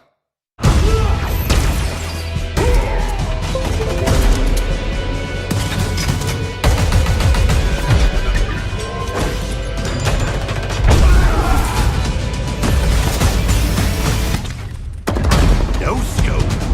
No scope. Big shot. Killing spree. Or knock your shield off, then about to wipe my headshot. Now, you may have noticed I sat up in my chair a little bit on that one because there was a lot going on there. So please, if you can break that down, let me know what we were seeing. There's a lot to break down. I don't know if we got enough time to get all the way into it. But some of the things that I really love when I look at that trailer is that first sequence where they have the Bulldog shotgun, they're running through, shotgunning enemies. They grab the commando off the rack, put some shots in, low sensor. Like, there's all sorts of different things that the player is interacting with, and that's the sandbox. That's what we call the sandbox, the toys that is at the disposal for a player's hands. And that was dope. And we just really love that that moment in the trailer where they have the grapple shot, they look up, grapple the ceiling, and then in midair, no scope snipe an enemy, come all the way down, back whack a foe, and then the rest is history as you just see what happened in that trailer. But that's just some of the stuff that players can do, and that's actually the game. That's not just a movie for cinematic experience. Like, that is the game that if players are good enough, put in time, they can actually do the things that you see in that trailer. Yeah, and few things are more important to Halo multiplayer than like interacting with the sandbox and combining it, picking it up off the map and combining it into awesome play styles. So what we did was every sandbox item in the game, when it spawns, it's spawning on an object in the map, so you can see where those things can be found. And then it also tells you the respawn time of that item, when it's going to come back. And you always know, I can go grab that commando over at this spot like that guy did. So, and then when the players, accrue all those awesome items and do awesome things, you heard the return of Jeff Steitzer, the multiplayer announcer, shouting out medals. So we always want to give players medals when they do really cool things. So you heard some there, and you'll hear some later on in the trailer. Oh, that's awesome. See, when I watch that, to me, that's Halo. That's Halo to me. I absolutely love that. Now, let's skip ahead a little bit more into the trailer to 57 seconds. I heard a voice, so I want to know what this voice is. Let's see it. Hello, let's do some damage. Yeah, so that is the player's personal AI. So in Halo 5, there was a squad leader that announced, when weapons are going to come up and other things going on in the match. And in Infinite, we have the player, like Chief has Cortana, they have a personal AI in their helmet that is kind of telling them these things. And it's also another way that players can show their personality in their characters. So there's multiple personalities and characters for the player to choose, so that the right AI is in their helmet, helping them out in combat. You get to I want to skip ahead a little further here AI because I think I might have saw Big Team type. Battle. So let's go to a minute 40 and check that out. Skewer acquired.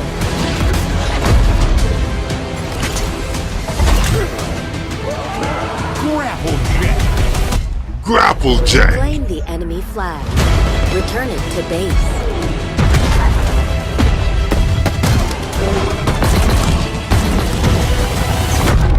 Red versus Stop blue. inbound.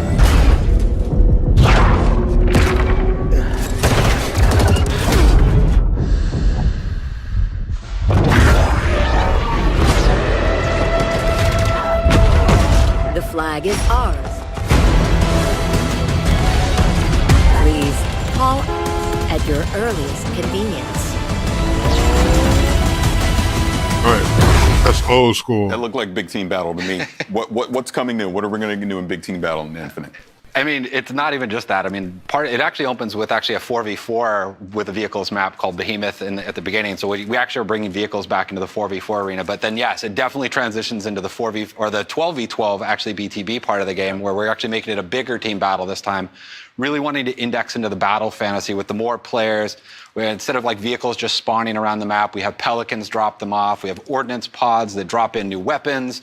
And inside of that whole time, you have the battle commander, Lorette, talking in your ear, giving you orders and trying to kind of encourage you to play around, but really just bringing the whole sandbox and the play style around this whole battle experience that we're building.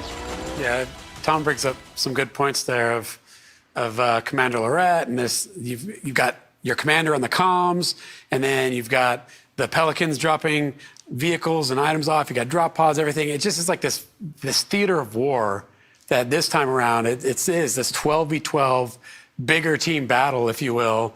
And just that ending segment, which is like a capture the flag match, is just so beautiful and awesome, where you've got the Pelican drop the Banshee off, teams fight over it. You and your teammate are just making a beeline for the Banshee. Your teammate gets picked off by the sniper, and you're like, oh no, and then you get the skewer, take that sniper out, jump into the Banshee, and you hit the jets and fly up into the sky and go for the enemy flag.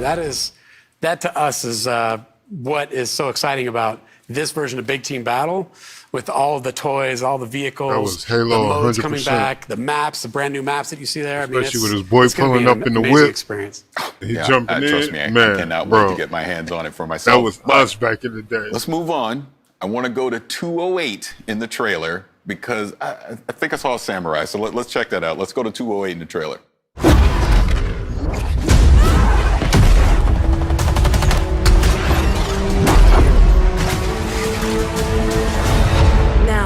Show me what you can do.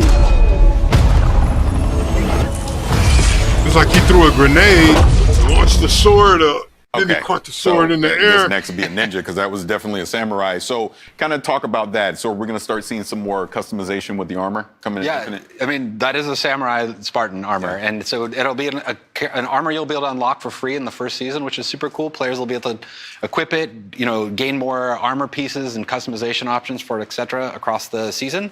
And then we actually have more of this stuff kind of coming down the line. There's actually some really cool ideas that we're seeing in that our team that's building that stuff. So there'll be a lot of other cool armors besides just the really core Halo Spartan armors. There'll be some other different kind of twists and things for players to play with. Awesome. Look, now before we get out of here, first of all, I want to thank all of you for being here to talk about Halo Infinite. I'm excited. I can't wait to get my hands on it and play it. But before we do leave, is there anything else that you want to bring up and let fans out there know about?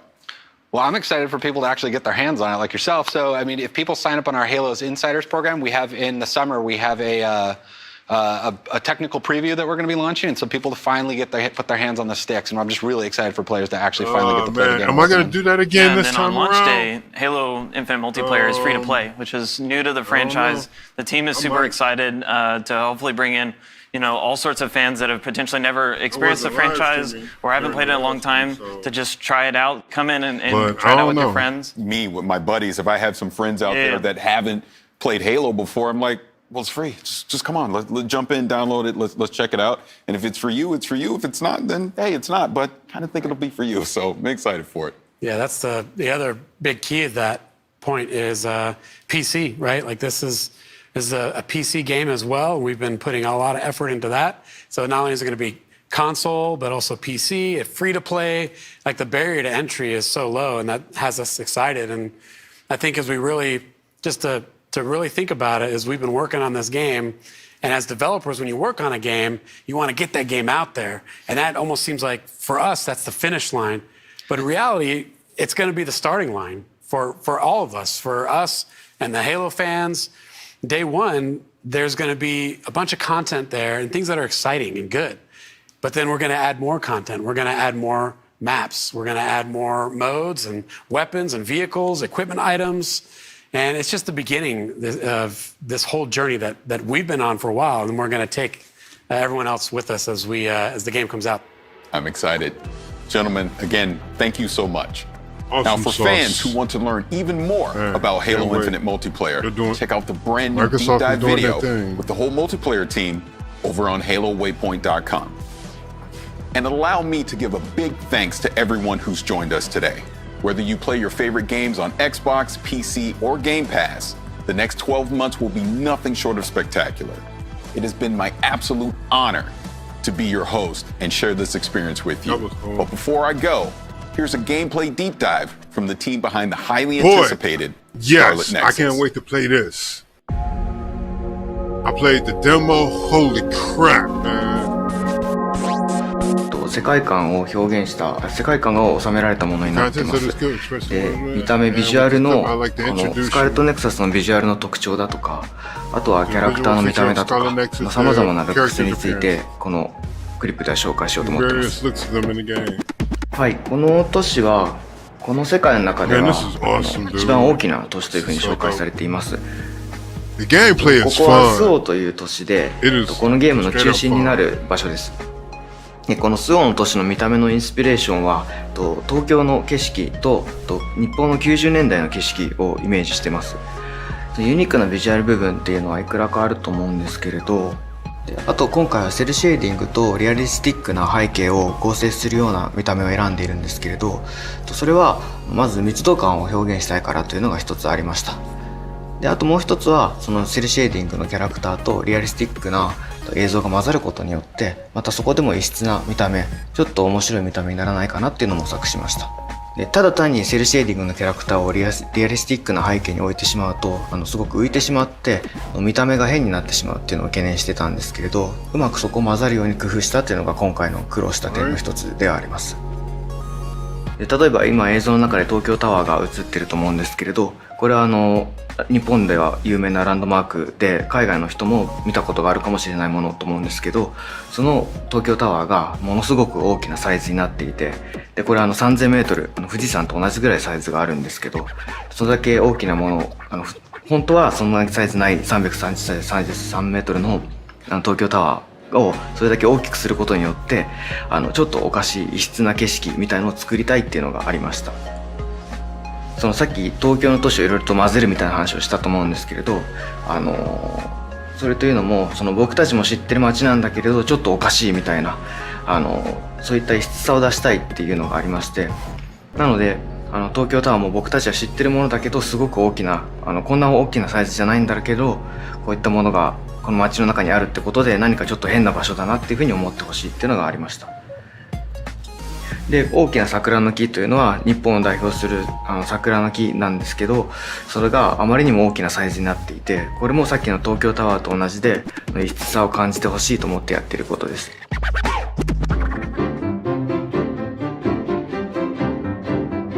で、これが本作の特徴となる怪異という主人公たちに立ちはだかる敵なんですけれど、この見た目については私は新規 IP、 新しい IP の新しいクリーチャーということで変わった見た目、何か興味を引く見た目にしたいというのが一つありました。その上で私たちの感覚とは違うものを取り入れたいというのがきっかけにありまして、実際にアーティストの力を借りてこの怪異のデザインを再現しています。で、そのアーティストの表現というのは美しさがありながらも死の世界だとかネガティブなイメージとポジティブなイメージを一つにしたような幻想的な表現をする作家の方なんですけれど、また彼らの動きについてこだわっているのは私たちの知っているような生き物でありそうで生き物のようであって私たちと違うものであるというのを表現したいっていうのがあったので、動きの中に一見動物のようで急に違うような動きをするだとか、人間のようでいて人間と違うような動きをするだとか、そんなモーションを取り込んでます。なのでモーションを作る時には人間っぽい部分だけはモーションキャプチャーを使ってるんですけど、そうでない部分は手付けなどにして人間の動きとそうでない動きをミックスさせることで不思議な動きにできないかなというのを考えてました。はい、共に新入隊員として入隊したキャラクターが2人いるというところで、同じ時系列から始まって、ただ同じ境遇に置かれている一つの物語をそれぞれの視点から描いていく。でそれぞれ視点で描くことで、その時片方の視点では見えなかった状況とかを別の視点では楽しんでいただける、そういうストーリーの楽しみ方を皆さんに提供したいと思って今回2人の主人公を用意しました。そして1人目がこちらですね、ゆいとすめらぎキャラクターですね。彼はですね非常に正義感が強くて、幼い頃に怪飛ばすぐに自分が怪から救われたっていう経験を持っていて、でその経験から自らも怪飛ばすぐに志願して入隊したっていうキャラクターになっています。そしてもう一人がこちらのカサネ・ランドールですね。はい、彼女はですね非常に優れた超能力を持っているもうエリートと呼ばれる、キャラクターですね。怪盗抜群からも、スカウトして入隊した、非常に、優秀なキャラクターです。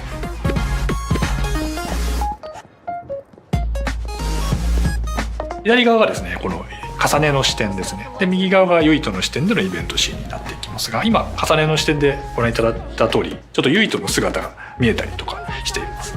で今重ねの方ですね一緒に同行しているキャラクター、このキャラクターが実は未来予知の能力を持っているキャラクターで、ちょっとこのユイトたちがやられそうだなっていうのはちょっと分かるようなシーンになっています。この頃ユイトの方は今止めてますけど、これはユイトの方では入らずに次のシーンに進んでいきます。という形で、進んでいくと、こういうふうに貝が降ってきて同じような状況に置かれてしまう。ユイトの方ではこういうふうになってるんだなっていうのは分からずに進んでいきますが、重ねの方ではやっぱりそうなったかっていう形で物語が進行していきます。こういうふうに同じ一つのシーンでもですねそれぞれがつながりを持って感じられる、そういうふうなストーリーラインを作ろうとして、今回のこの企画から今発売までっていうところでもうほぼ4年以上かかってるんですけれども、このストーリーラインというところももちろん企画の最初から作っていってはいるんですけど、非常に多くの時間を要していて、もうこの2人のこのストーリー緻密にこういうふうに絡み合ったつながりを持った一つのストーリーとして完成させるまでにやはり2年から3年の歳月を要しております。であとはですね、アクションの部分に関しても、開発チームとすごく議論して決めてまして、特にこの念力アクションもどういうふうな念力を使えたら皆さんが分かりやすく直感的に気持ちよくなってもらえるかっていうところは、非常に開発の中でもですね議論を重ねてできてきた部分がありますので、この念力を使うユートと重ねのストーリーですね、物語っていうのをぜひ楽しんでもらえればと思います。本作はですねもともと僕がサイボーグ009とかいろんなキャラクターがいろんな能力を使って戦う集団っていうものが大好きで、そういういろんな能力を使う集団を改めてゲーム化したいっていう思いで企画を立ち上げました。あとサイキックアクションのもう一つの主軸としてSAS というものがあります。正式名称はストラグルアームズシステムというんですけど、仲間キャラクターから超能力を借り受けるシステムですね。脳を接続して仲間キャラクターから超能力を借り受けることで、いろんな超能力をユートと重ねは使えるようになります。今画面上では放電の超能力を今使おうとしてるんですけど、放電の超能力だけに限らず、瞬間移動とか透明化とか、ポピュラーで誰しもが一度は使ってみたいっていう超能力を選定してます。本作のキーワードとして赤い線っていうものがあるんですけど、サスを使った時に赤いケーブルが背中に刺さって戦うことができますの。そうですね、サスケーブルデザインする時にそうですね、見た人の印象に残ってインパクトに残したいってことはまずあったんですよね。でそういった時見た時に過去タイトル見た時に例えばキングゲイナーの刺さってるケーブルだったりとか、あとはそうですね日本のアニメのガンツなんかもケーブルが刺さって戦う様っていうところがすごくクールだったので、そのあたりはインスパイアされながらデザインっていうものを進めた経緯がありますね。はい、本作ですね念力で戦うんですけど単純に投げ飛ばすだけじゃなくてこのロケーションに置いてあるオブジェクトをいろいろ活用することができます。今工事現場にあるので工事現場のロケーションなのでダンプを上から落としたんですけど、そのようにロケーションに合ったオブジェクトを自分なりに扱うことができるってところが、はい、ここはそうですねドラム缶の中から水を出して貝を水浸しにしてます。でその後サスの放電で戦うことで水浸しになった貝を電気でしびれさせるということもできるので超能力念力とサスを組み合わせて戦うというところが一つ特徴となっております。しっかり遊びたい人もカジュアルに遊びたい人も幅広く楽しめるものとなっております。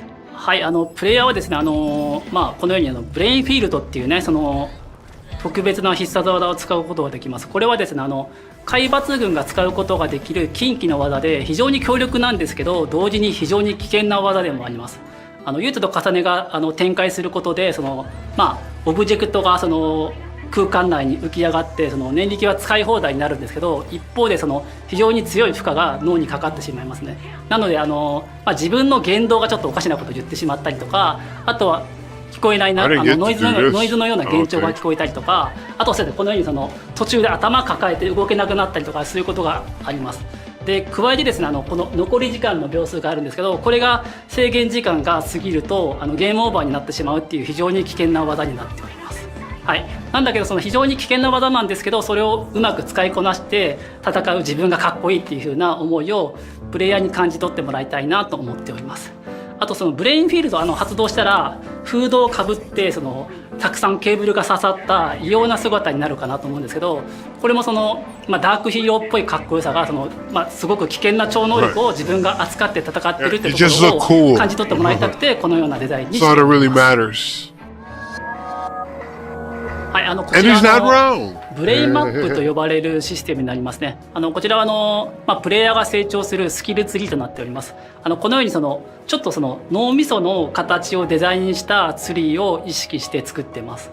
で今チャージがため攻撃ができるようになりましたね。このように能力を拡張して新たなアクションこの映像の中ではため攻撃で範囲攻撃をできるようになってるんですけど、そういったアクションの拡張だけじゃなくて念力ゲージが増加する強化系のスキルだったりとかあとはアイテムを使用した後のクールタイムが短くなるような補助スキルとかさまざまないくつかのカテゴリーのスキルを習得することができるようになっています。で脳みそを脳神経を拡張していくようなデザインにこだわっててスキルを選択してボタンをホールドすることで神経が伸びていってどんどん脳神経が拡張していくようなそういう体験になることを意識してデザインしております。はい、ブレインマップ以外ですと基本的に通常のレベルアップで敵と戦って経験値を積むことで通常のレベルアップでパラメータが底上げされるっていうことに加えて仲間との絆ですね仲間と絆形成することで絆の力が強くなると絆レベルというものが上がって仲間から買い受ける超能力っていうものが強力になってきます。ブレインマップと通常のレベルとあとは仲間との絆を形成して成長させるってところがこの3つがこのゲームの成長システムになっております。They're giving us deep このゲー dives in the ム game. 武器と念力の流れるようなコンビネーションってところが一つ特徴にしているんですけど、その流れるようなコンビネーションの体験ってところがシリーズ X だと 60fps で滑らかに体験できるのでその部分はすごくリッチな体験になってるなというふうに感じます。はい、開発チーム一同ねスタッフ個々が全力で携わったタイトルですのでぜひ楽しみにしていただけると嬉しいです。From my team and I, please enjoy Scarlet Nexus. Sweet, that was cool. I enjoyed it. You got a deep dive into all the games coming out. That was pretty cool. Yeah, basically. The first show announced the games, and now they gave you a deeper dive into it. That was decent. All right. Well, I want to thank everybody who fell through, everybody who liked, followed, subscribed. This is Hood Ninja Gaming. We're out. Peace.